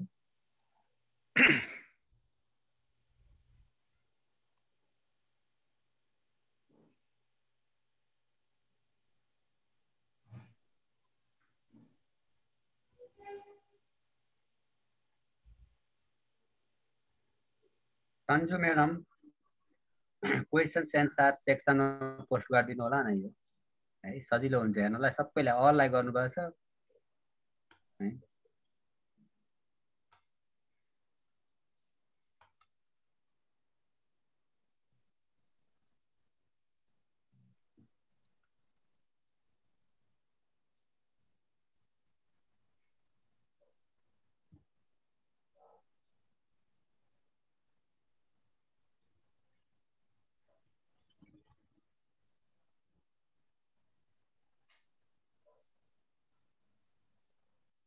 देवेन्द्र उपाध्याय सर।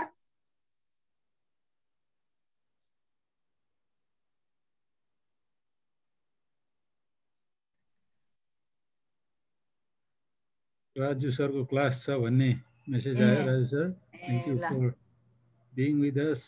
आजलाई सरको क्लास छ भने मैले चाहिँ किन पोइन्ट आउट गरेको भने because he is one of the PhD student from the PhD student and we expect more questions from the PhD scholar.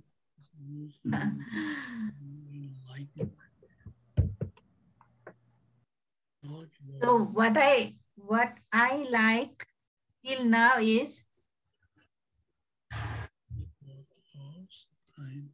the supervisor is not writing your proposal.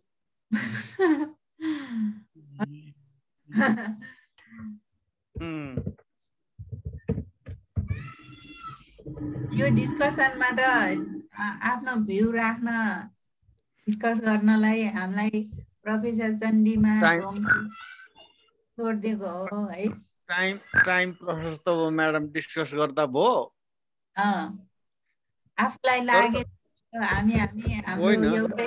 हाम्रो एउटै group होइन त्यो यस्तो भयो नि त म्याडम प्रपोजल राइटिङ गर्ने कुरामा त राइटिङ गर्ने त जो चाहिँ नै हो उसले हो।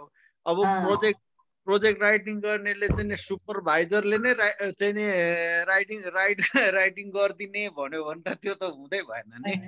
राइटिङ गर्ने सुपरभाइज गर्ने यो किसिमले जाऊ यो गर भन्ने हो नि। होइन मैले भनेको राइटिङ त्यस्तो कहिले पनि भन्दैन तर होइन त्यो त भन्ने कुरै भएन। That point I like it भनेको मात्रै आफ्नो एउटा ओपिनियन मात्रै है। हजुर त्यस्तै अरूको पनि यो डिस्कसनमा सुनौ न योगेश सर। हजुर म्याम नमस्ते। कुरा मन परेको अथवा कुनै बुझेको डिस्कसन गर्दा हुन्छ। इन्स्पायरिङ लाग्यो। अर्कै पर्सपेक्टिभमा हेर्न पाएँ। रियल टाइममा सिक्नु भनेको अझ यो युट्युबमा हेरेर सिक्नु र यो रियल टाइम यसरी चाहिँ अझ रमाइलो अझ थ्राइभिङ भनौँ न त्यो सिक्ने मौका पाएँ। र अर्को कुरा त यो जस्तै के भयो भन्दाखेरि युजिसीमा एप्लाई गर्दाखेरि चाहिँ त्यहाँ नोबेलिटी भन्ने खुब क्वेसन आउँथ्यो। अब हुन त यहाँ अब ओपन डिस्कसन सरहरू पनि हुनुहुन्छ अहिले ब्याकग्राउन्डमा को पनि देखिराखेको छैन। नोबेलिटी भन्ने क्वेसन राखिरहेको छ। अब यहाँ चाहिँ सरले जुन तरिकाले एप्लाइडमा कसरी just a minute Yogesh sir we should make Naran Professor Chandika Gomez co-host. I request Professor Naran Chapagai sir because he is a host to make him co-host so that he can present.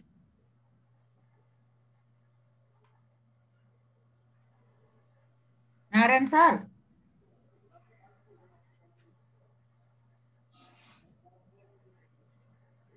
अनि चन्निमा sir आउने कि नारायण सरले गर्ने? आइसक्नुभयो, उहाँ आइसक्नुभयो, खोज्दै हुनुहुन्छ उहाँले। नारायण चापागाई सरलाई फोन गर्नु पर्यो जस्तो छ हो सर? उहाँ फेरि यहाँ हुनुहुन्न कि? नारायण सर, नारायण चापागाई सर, म फोन गर्छु ल, फोन उहाँ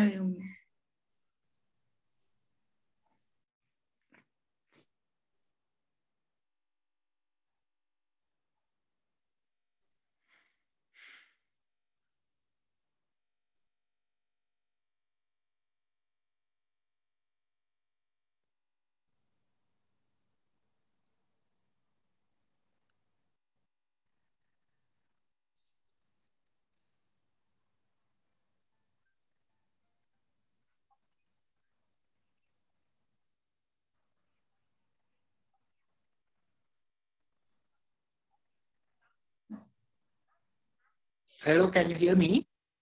Yeah. Can you hear me? Okay, Shreya, I'm so sorry that I'm coming through my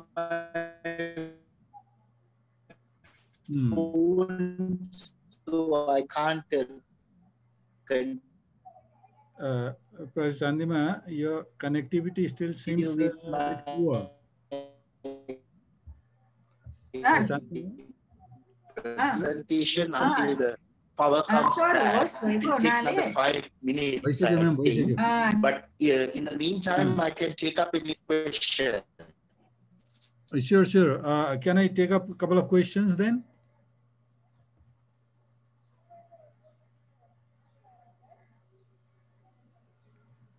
Professor Sandima? Hear me? Can I you can go ahead. Okay.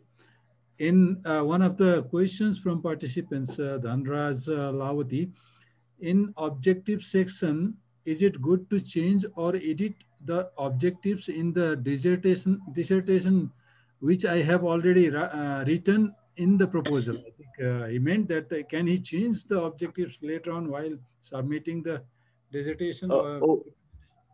Okay, it's like this. Depending on the university, you may or you may not be able to. But in most of the universities, with the agreement of the supervisor, you can change your objectives. Okay. But make sure that when you're changing the objectives, you should excuse me, Prashanima, excuse me. To give a valid reason why you have changed it. Okay, Chandima, okay, so it is more, yeah. Your can you hear me? It's quite unstable. Your connectivity is quite unstable. So take your time. So as per you, one can change it depending upon the university rules, right? Yeah.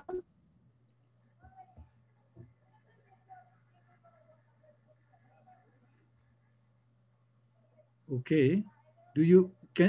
Are you able to hear me, Prashanima?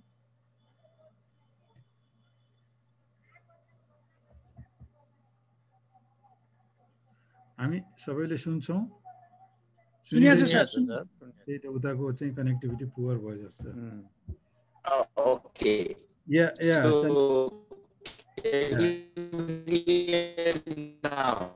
no, not really. It's very difficult to get your words.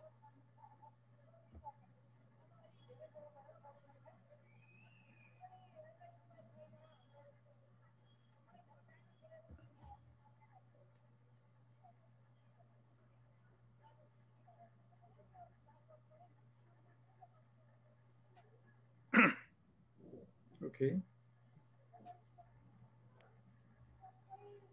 Prashanima? He is not there. Okay.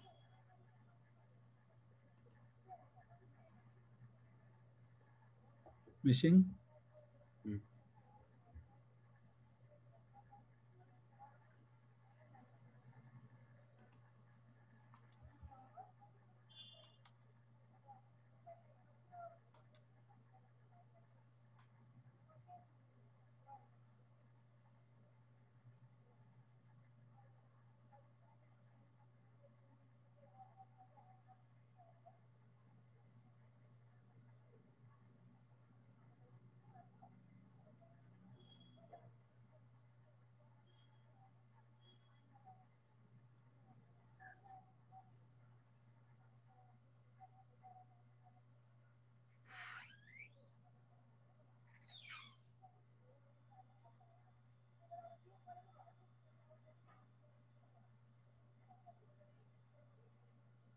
Ram sir?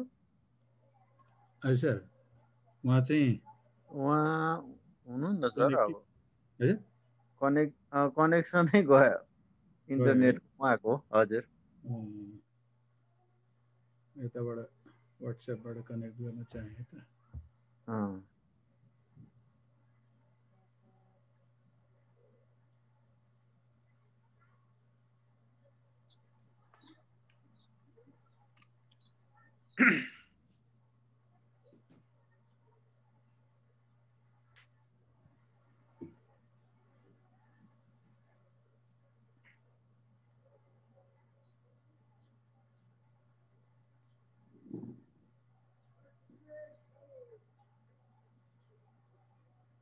नेटै छैन जस्तो छ उता लाग्दैन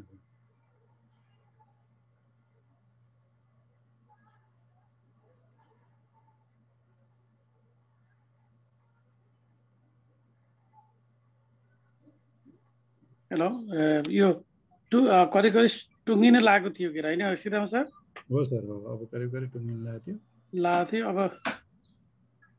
कति बजे अब टुङ्ग्याउने हो कि उहाँसित अरु यदि मोबाइल फोन चला थाहा छ भने 1424 गरेर फोन गर्नुस् न 1424 अनि कोड गरेर गर्दाखेरि त्यो धेरै पैसा लाग्दैन hello hello Sanima, you got bad connection, right? Hello, reconnecting. Yeah. Quite poor connection. So the problem is that today we are having power load. Okay. Yeah, load shedding. So we have the load shedding from 4 up to 5 So now it should be there at any time. Okay. That's what I am now because my computer. It's completely dead, I think. Hold on. Okay. For all this. It's just disappeared. Give me a minute. Can you see my screen? Not yet. It's coming up. Can you now? Yeah, now it's coming. Yes. Yeah. Okay, so I'm so sorry for the mishap, and I think I was explaining you the 8 points that we have to consider when you are developing the methodology. I think I will go to the next slide then. Professor Gomez, is it possible to make it full screen mode, presentation mode? Yeah, I did it. Can you see this now?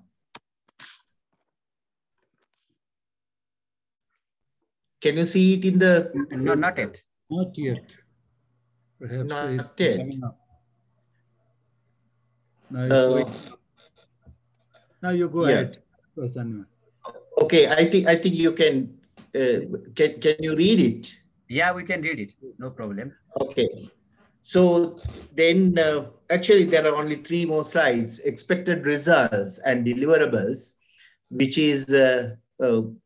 which is not essential, but it can give the examiners some idea about how worth your outcome will be.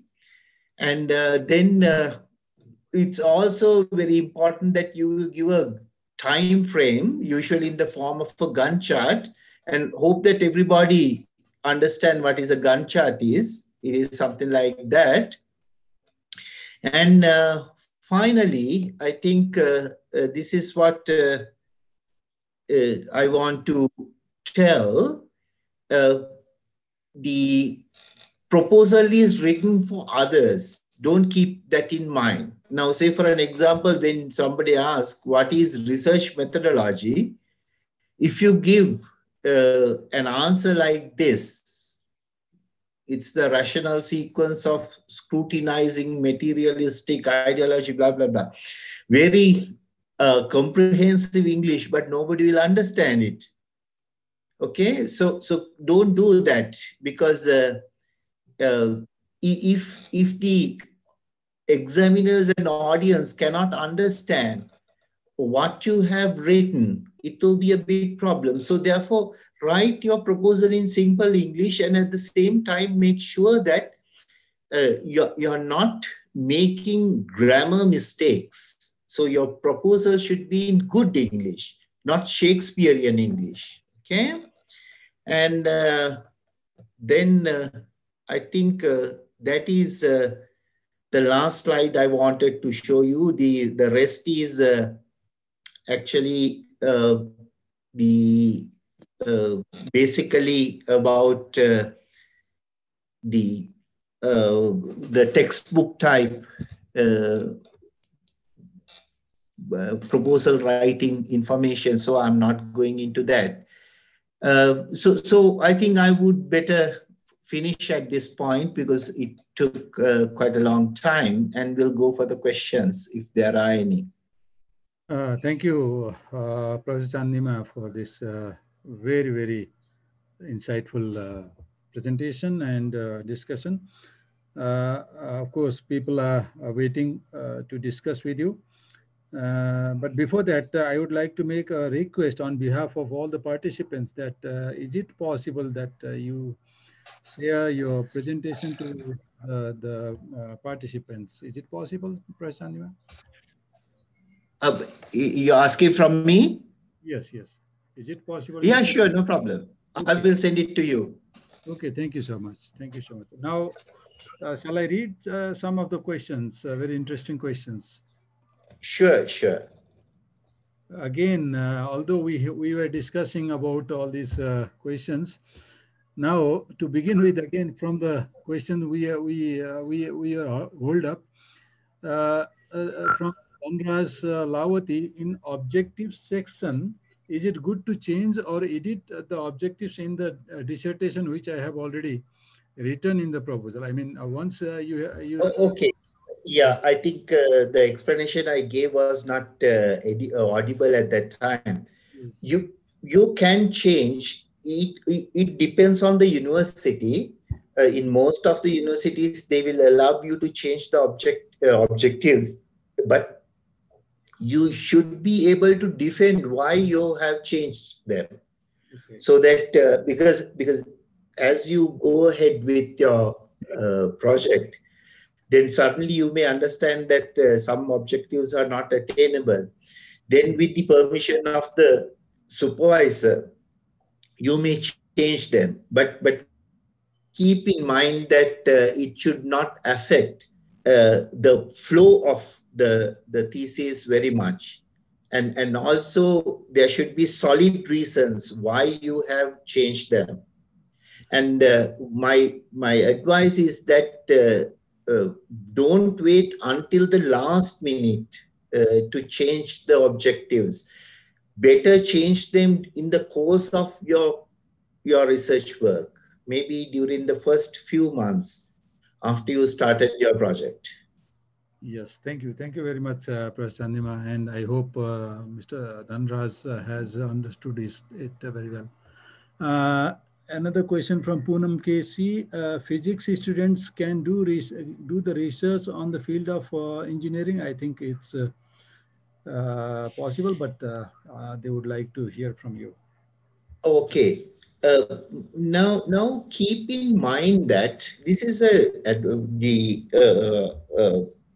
advice I give to all students and all researchers. In the present context, in the present world, there is no clear-cut boundaries between subjects. So that if you ask me, I'm doing laser optics. Is it physics or engineering? Then I will start scratching my hair, because there are no such, okay, this is physics, this is engineering type classification nowadays. This is something that most often people build up during the last 50, 60 years, especially in Asian countries, saying that this is plant science, this is medicine, this is biology, then this is physics, this is chemistry, this is engineering, and so on. Nowadays, most of the fields are multidisciplinary or cross-disciplinary. So therefore, even the question, I have done my first degree in physics, can I do a engineering master's, is not even a valid question, because there's not much difference in physics and engineering. But the straightforward answer to your question is yes. For an example, I did my first degree in physics, and then my PhD was on a hybrid between physics and high voltage engineering. Then I served as a lecturer in physics for 10 years. And then I switched into a professor of electrical engineering. So as I shifted from Sri Lanka to Malaysia. And since then, for the last 13 years, I have been working as either a professor of electrical engineering or high voltage engineering. So this is very possible. Okay, thank you very much, Prashanima. I hope Poonam has got her answer and she's satisfied. And Dhanraj is again there, but it's almost the same question. Then I would like to skip this question.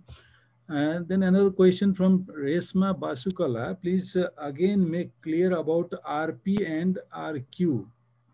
RP and RQ. Prashanima. Oh, okay. Now, in your research proposal, you have to give your problem statement. That means you have to say, what is the research gap in the frontiers of science that should be solved? Okay. So you put it in a way that before you say that this is what I am going to do, you say that these things are not known to the scientific community. So this is what we call the problem statement. There are two ways that you can put the problem statement. One is as research problems. That's what the RP format. If you tell it in research problem format, then you have to say that this is not existing, or this is lacking, or this has not done so far. For an example, you can say that the cloud seeding technique with cost-effective method has not been invented so far. Okay, or you can say, for an example, there are no information on the river flow pattern in the rivers in Nepal for the last 50 years. This is what we say research problem format. Most of the physics proposals better reflect what their ideas if they put it in research problem format. But most often, if you are doing an engineering research project, the usual format is the research question. That is the same thing you ask as a self question. Now, say for an example, if you are going to do, let me take my first one, say that there are no information or no cost-effective methodology of cloud seeding so far. This is the problem, research problem format. Then you can put it into a research question, but then you have to be little more specific. You have to say that, can we use silicon powder instead of silver iodide to seed clouds to get artificial rain? So that you put it in a question format. So you ask, can we use silicon powder instead of silver iodide in cloud seeding for successful artificial rain? Now you see that in the research problem format, it is little more general. You are telling that there are no information on cost-effective ways of doing cloud seeding. But when you come to the research question, then you have to put it in a self-question. You're asking from yourself, can we do it? But then it becomes a little more specific. You're asking whether the usually practiced cloud seeding material is silver iodide. Can I replace that by silicon powder or silicon dust, which is a much more cost-effective material? So this is the difference. It's the same thing, you put it in two different ways. Okay. I hope Ms. Resma has understood it nicely, and thank you very much, Prashanya, for nicely elaborating these two things. Now, another question. In case of, this is from Numa Acharya, in case of the key ingredients of research proposal, budget and references are necessary or not, or they are optional? Okay.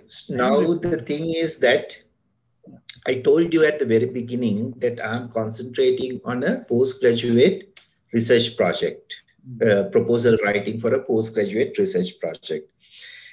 In a postgraduate research project, budget is not an item that you have to put because it is not up to you. The research budget is for the supervisor to think about. And usually in the proposal defense, the supervisor says that, okay, we have the money to buy this equipment or buying data or whatever the expenses. But if you're going for a grant proposal, okay, research grant proposal, then the budgeting, the budget items, the costing, the expenditure period, all these things are very important. But I have not covered that yet. That in presentation. This presentation. Okay. What about reference? Okay. As he mentioned, he asked. Oh, okay. Sorry. The references. I'm sorry, I forgot about that part. Yes. In a I think that part I have not elaborated. The references should come in, especially in the introduction, literature survey, and methodology. Okay, so at the end of the proposal, you have to list out the references. I think I missed that because you can't write the introduction without the references because you are developing a research problem. So when you are developing the research problem, you have to refer the work that has been already done. and say that they have done this work, but not what I'm going to do.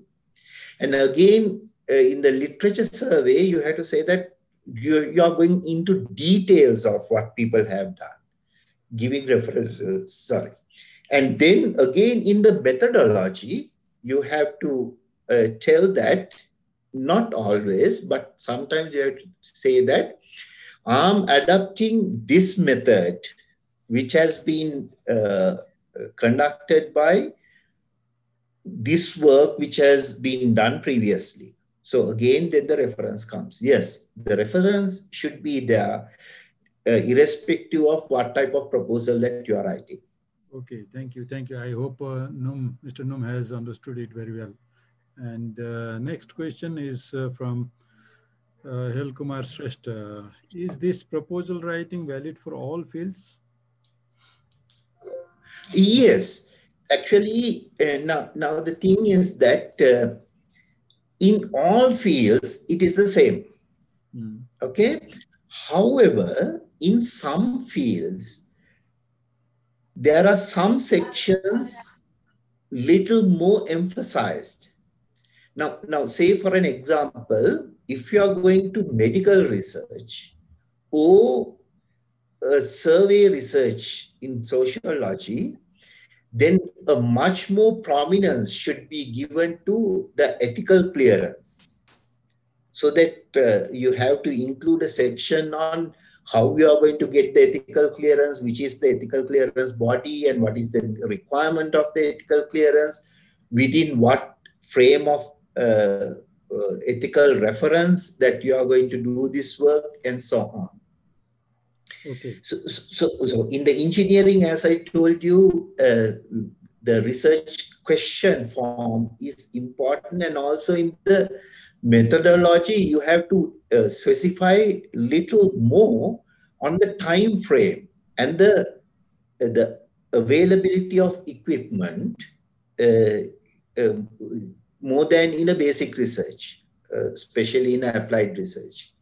So likewise, depending on the research project type and also the field, there are some sections where you have to emphasize little more than for another field. Otherwise, it's more or less the same. And another area, for an example, when you are going for some research types, you need to give a very comprehensive idea about the statistical nature of the project, especially in the methodology. So those are the differences. Okay, okay, Prashant, thank you so much. And I hope Mr. Hel Kumar has understood it very well. Now, another question, very interesting thing, a question from an anonymous attendee about confidentiality. So how do we preserve the confidentiality of research proposal, I guess this is the question. It is from anonymous attendee, Prashant. Okay. So yeah. I don't know what he meant by confidentiality, because the reason is that are you referring to the confidentiality of material in the research proposal or confidentiality of the outcomes of the research? So that is that is what we have to get clarified. Now, say for an example, when you if you are talking about the somebody stealing your ideas when you present the research proposal, then it's, I may say that it is very similar to the case that you are forwarding a paper to a research journal or conference. Because when you forward the paper, then you are revealing what you have done.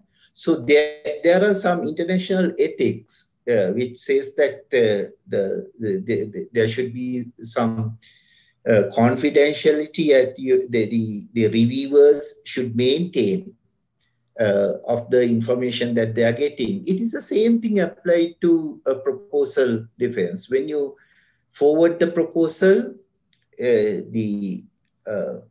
the examiners should keep that confidentiality, the non-disclosure agreement between the institute and the examiner regarding not disclosing the material. However, I may tell you that this is my personal experience. There were cases when grant proposals were submitted to some granting agencies or grant openings. There were situations, even I was a victim of this some times ago. There is a chance that the granting body, the people who organize these things, they reject your proposal, and later on the proposal will come in a little different phase from another person later. So that I'm not telling you that the possibility of somebody stealing your ideas is not there. It is possible. It is possible. But we have to take that chance. And also in such case, you can file a complaint into the research body or the National Research Institute. So therefore, when it comes to these grant proposals, my advice is, if you see in the internet some very unknown granting body asking you to submit proposals saying that this much of money is available, please take some precautions. Ask from the people who knows about these granting systems whether this call for grant is genuine. Okay? Yeah, okay. Thank you so much, Professor Nima. We have a few more questions. So, sure. It's from Numa Acharya again. You cannot shown in these key ingredients of research proposal. Why? I think he meant that you haven't shown the ingredients, research ingredients, proposal ingredients in your presentation or something like that. Why? You are keeping some confidentiality about all these ingredients? What type of ingredients that he was referring to? I told him that actually I skipped a few, I think about 10 slides at the end because of the timing problem, which you will find in traditional proposal writing presentations. I skipped those slides because of the timing problem. Okay. So other than that, I didn't keep any secrets. Actually, I was trying, as I told you at the very beginning, this is a practical guide, which I gave for writing proposals, so that you may have found that some traditional points mentioned in many proposal writing presentations are not included there, because otherwise it would have been much longer. But anything you can ask if you feel that I have not presented. For an example, the referencing, which I have not emphasized during my presentation. So likewise, you can ask anything. Oh yeah, thank you, Professor Nima. Now another question from Balram Srivastav. Can we change the objective of discussion? Dissertation. Yeah, I think we have addressed that question earlier. Thank you. Because yes, you can, but within certain limitations, and also making aware the supervisor and other authorities. Depending on the university, you have to inform the authorities that you are going to change the objectives. So in some universities, it is very tough. You have to go through very formal requests and channels, and in some cases it is not that significant. Yeah, thank you, Prasanna. Again, another question from Priti Saha. I would like to know whether limitations should be written in proposal or it should be explained in thesis after completion of work. Yeah, Prasanna. I mean, here we have we have restricted our presentation to proposal writing. Okay, and so therefore I have not gone into the details of thesis writing or thesis defense. And here I confine my presentation to proposal writing.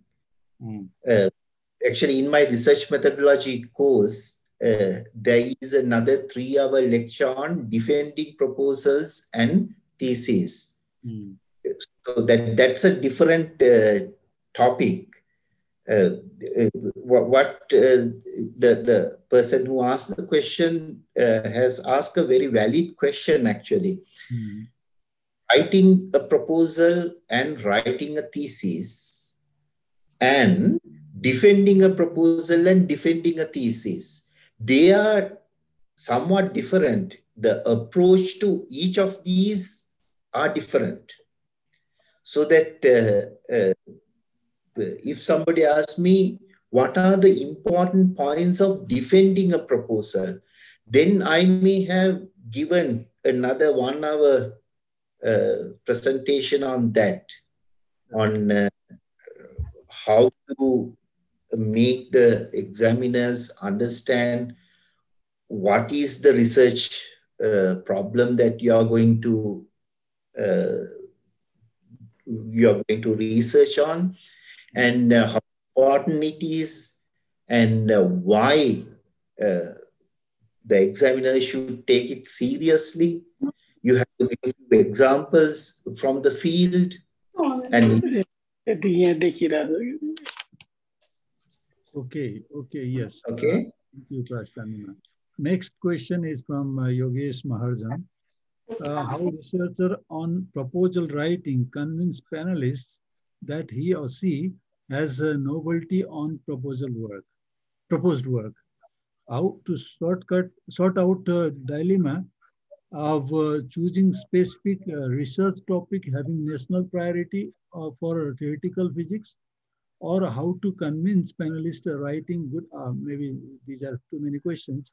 I would like to get the answer one after the other. So how researcher on proposal writing convince panelists that he or she has a novelty on proposed work? So this is now actually now you see that this is something that we discuss in the research methodology course, because we need a lot of time to take up these finer points in actually it should be in a lecture mode that we can explain it in a much broader perspective than in a presentation mode. So now the thing is this, as I told you in my presentation and in these explanations as well, the examiner will evaluate or get an idea about your whole research on the research problem that you are going to present.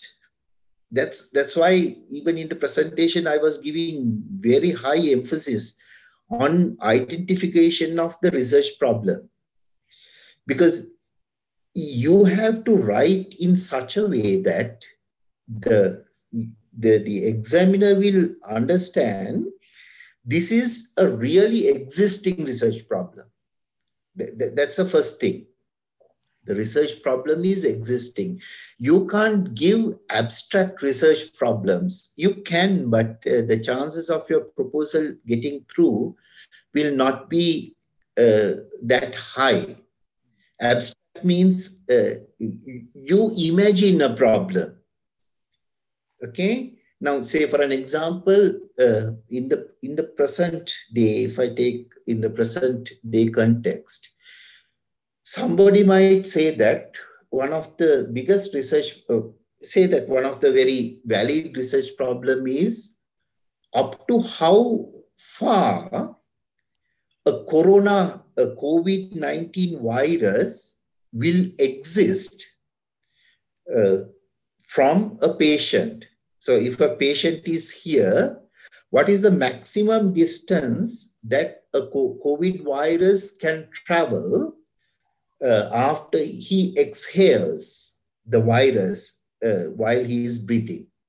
Isn't it a very concurrent research problem? Okay, so this we say that a significant, valid research problem in the present context.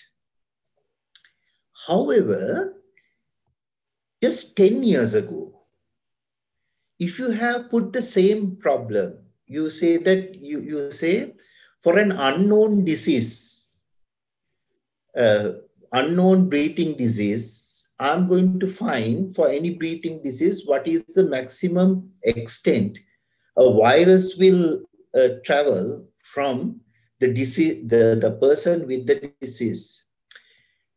You see that nowadays, in the present context, we see that it is a very important research question. But 10 years ago, the examiners would have thought that this is just an abstract question, which may not be important for the world. It's unfortunate that people think like that, but even I will think in the same way if I were in the examination panel.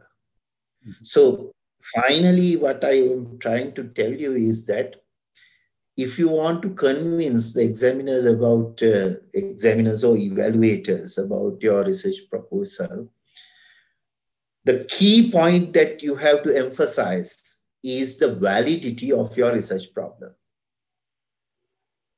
Okay, so another time we can go into the details of how to do it, how to defend your research problem, because writing and defending research problem itself is a three-hour presentation, yes, 3-hour lecture.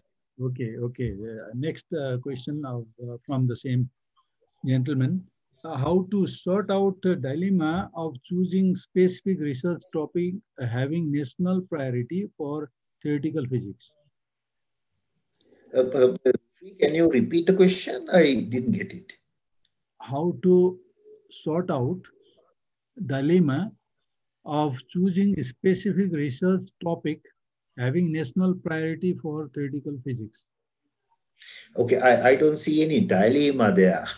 It is a very simple way of doing that. Now, in every country, I'm sure that in Nepal also it is the same. The National Research Committee, usually the government appoints a National Research Committee in any country. It may be given many different names. They may say that the National Research Council or National Research Committee or Presidential Research Committee, whatever the name. There will be a body who decides what research should be done in the country in the next 5 years, 10 years, 20 years, and so on. If such a research council is not there in your country, then pressurize your government to have one, because without such a research council, your country has no research future. So this research council, I have served in a couple of countries for these research councils. They meet once in about year, 1 year or once or twice a year. And then they discuss about the problems in the country. And then they list out about 10 or 15 niche areas, niche, N-I-T-C-H-E, niche areas. That is the key areas which the country should focus on. Now, these niche areas are usually updated every 3 years or 5 years, depending on the country. And many research granting bodies. For an example, if I take Sri Lanka, a country in Asia, not very far from Nepal, there are two granting bodies, local granting bodies, which give grants for research. One is NRC, National Research Council. Other one is NSF. Both of these granting bodies are being advised by the Presidential Scientific Council. And then, according to the advice of this National Scientific Council, these granting bodies will identify certain number of niche areas, and when they give out this call for proposals to give money for grants, they say that your research should be aligned in this area. Okay, so this is the way that usually people get to know in what area they have to focus their research on. Yeah, okay. Shall I move on to next question of same person? Okay, sure, no problem. Or how to convince panelists, again, the same thing, writing good language for theoretical physics. I think you have already answered this. That is actually, you should follow a good tech writing course. Mm-hmm. Yeah. So for an example, in most of the universities that I worked, before coming to the research methodology class, the research methodology class are for the postgraduate students. And before the class, the prerequisite is that they have followed the tech writing course. So otherwise, there are no shortcuts. You have, because some people say that, okay, I can send it to a language editor, or I can use language editor software. But keep in mind that that is for the very fine adjustments. Before sending it to a language editor, you should write a very good proposal so that you yourself should possess a good English language writing skills. Okay, thank you so much, Professor Annima. Now, next question is from Balram Srivastava. Again, references. What's about references in RP?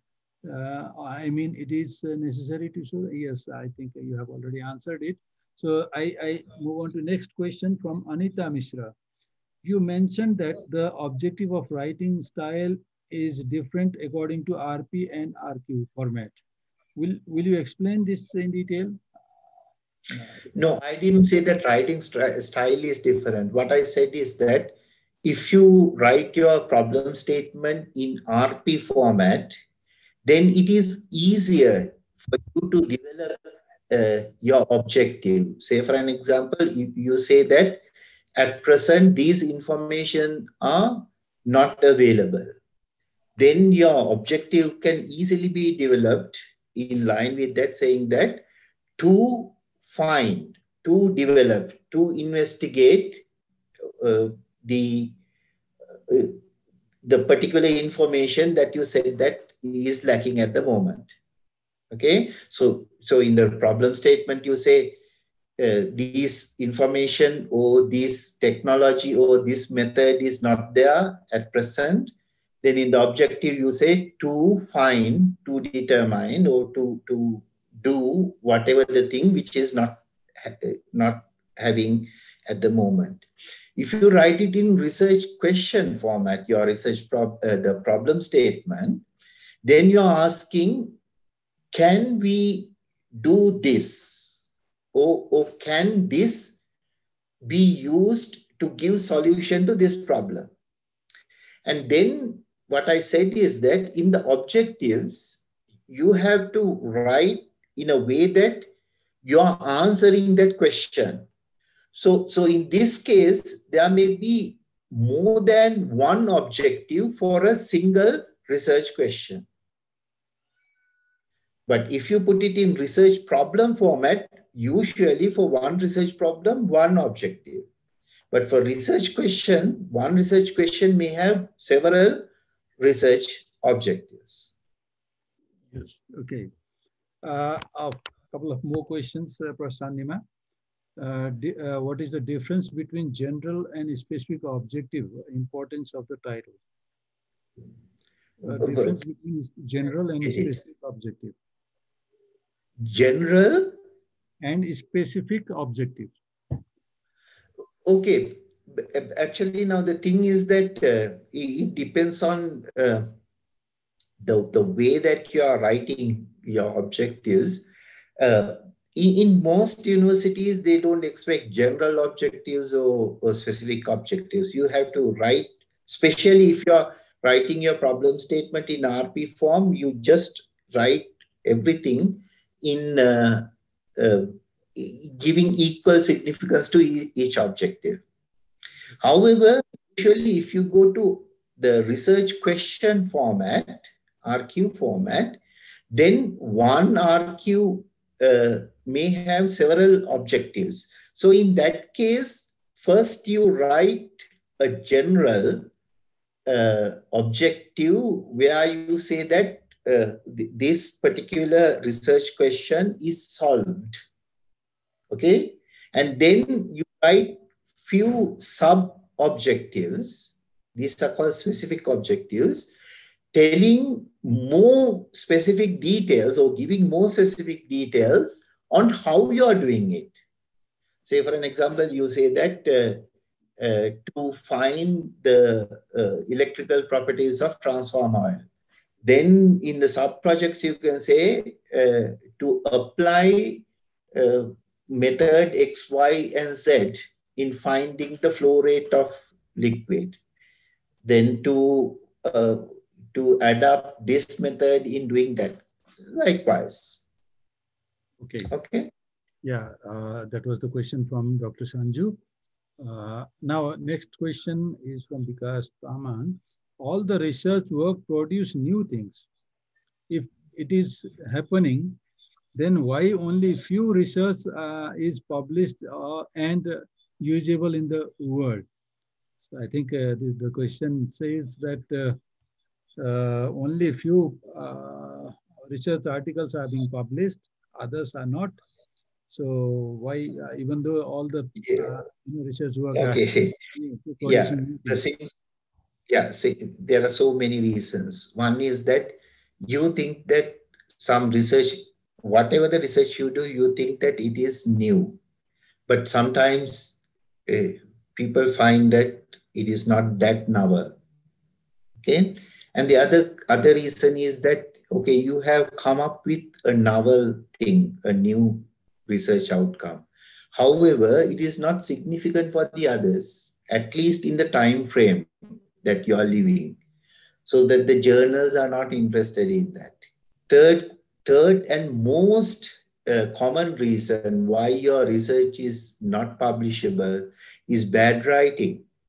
You have not arranged your research outputs in a proper way, bad language, bad segmentation, bad writing, so many things.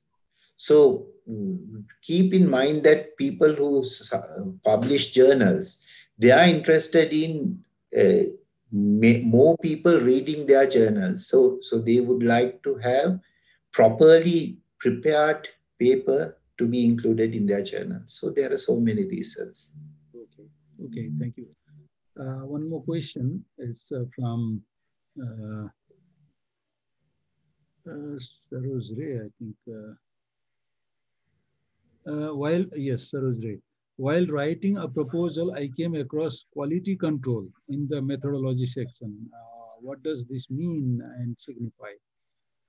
Quality control and methodology. Okay, so these are finer points when we go into the details of writing the papers, writing the proposals, especially in some areas of research.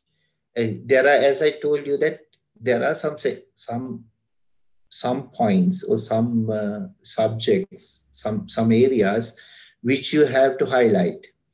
Now, specifically, if you are project is based on laboratory experiments, again, especially in the chemical engineering or biological engineering sides, it is very important to describe that your experimental setups are done and the methodology is done according to previously published and accepted methods or according to certain accepted international standards, international or national. And in order to ensure that you're following all these steps, you have to explain how you control your experimental system. So for that, you need to adopt certain specified quality controlling techniques. Okay, so this is something that you have to adapt specifically in some areas of research. In any research, you have to do some quality controlling of your experimental setups, but in some specific subjects, it is more important. Okay, Professor Chandima, thank you very much for all these answers, taking very nicely and easily, elaborating very well. And I hope I got to see that, that your voice was so loud and clear that people could easily understand it. So thank you very much, Professor Chandima. Now, I would like to request Professor Rajendra Parajuli to give a vote of thanks to all the participants and presenters, Professor Rajendra Parajuli. Before that, I would like to request again to all the participants to kindly fill up the feedback form. Now, Professor Rajendra is over to you. Thank you. Thank you, Dr. Sriram Sharma. Okay. Resource person and director, ISP, International Science Program, Professor Carla, Professor Chandima Gomez, University of Witwatersrand, Johannesburg, South Africa, Barbara, Deputy Program Director of International Science Program, Dean, Assistant Deans, Institute of Science and Technology, Tribhuvan University, Campus Chief, Assistant Campus Chief, Professor of Tribhuvan University, Professor of Kathmandu University, and all participants. Even in the midst of COVID-19 pandemic, we found researchers, students, and universities employed showed enormous interest to take part in this online program. So far, 190 participants registered this program and about 145 participants were there in the webinar. This online program has been organized by the Atmospheric and Material Science Research Group, Amrit Campus, and collaborating with International Science Program, Sweden. The Atmospheric and Material Science Research Group, Department Physics, Amrit Campus, and I myself thank you all for your gracious presence. We should not forget Niranjan Parajuli, NREN, Nepal Research Education Network for technical support. Thank you all. Thank you. Now over to Leela Pradhan Joshi, Head Central Department of Physics. Department of Physics, Amrit Campus. Thank you, Rajendra sir. So my special thanks to our Professor Chandima Gomes. Do you remember? I met him. I remember that I first time I saw in the 2011. So from that time, I was very impressed listening your talks, your way of giving presentation, your voice, your sound. So thank you very much for today's for delivering such a nice, informative, very useful talk for us. So many of the participants also conveyed the message like your voice is so clear and your presentation is so nice, informative. So I am sure that my all the participants, including me, that will get the benefits after will get benefited by participating and organizing this program. So thank you again. Thank you, Professor Tandima Gomes. So hopefully, thank you very much, Prof. Leela.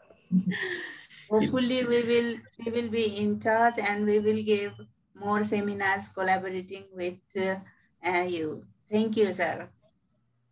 Thank you very much. It was very nice of you. So in the once the pandemic is over, and we will definitely get the personal, physical meeting, hopefully. Thank you very much.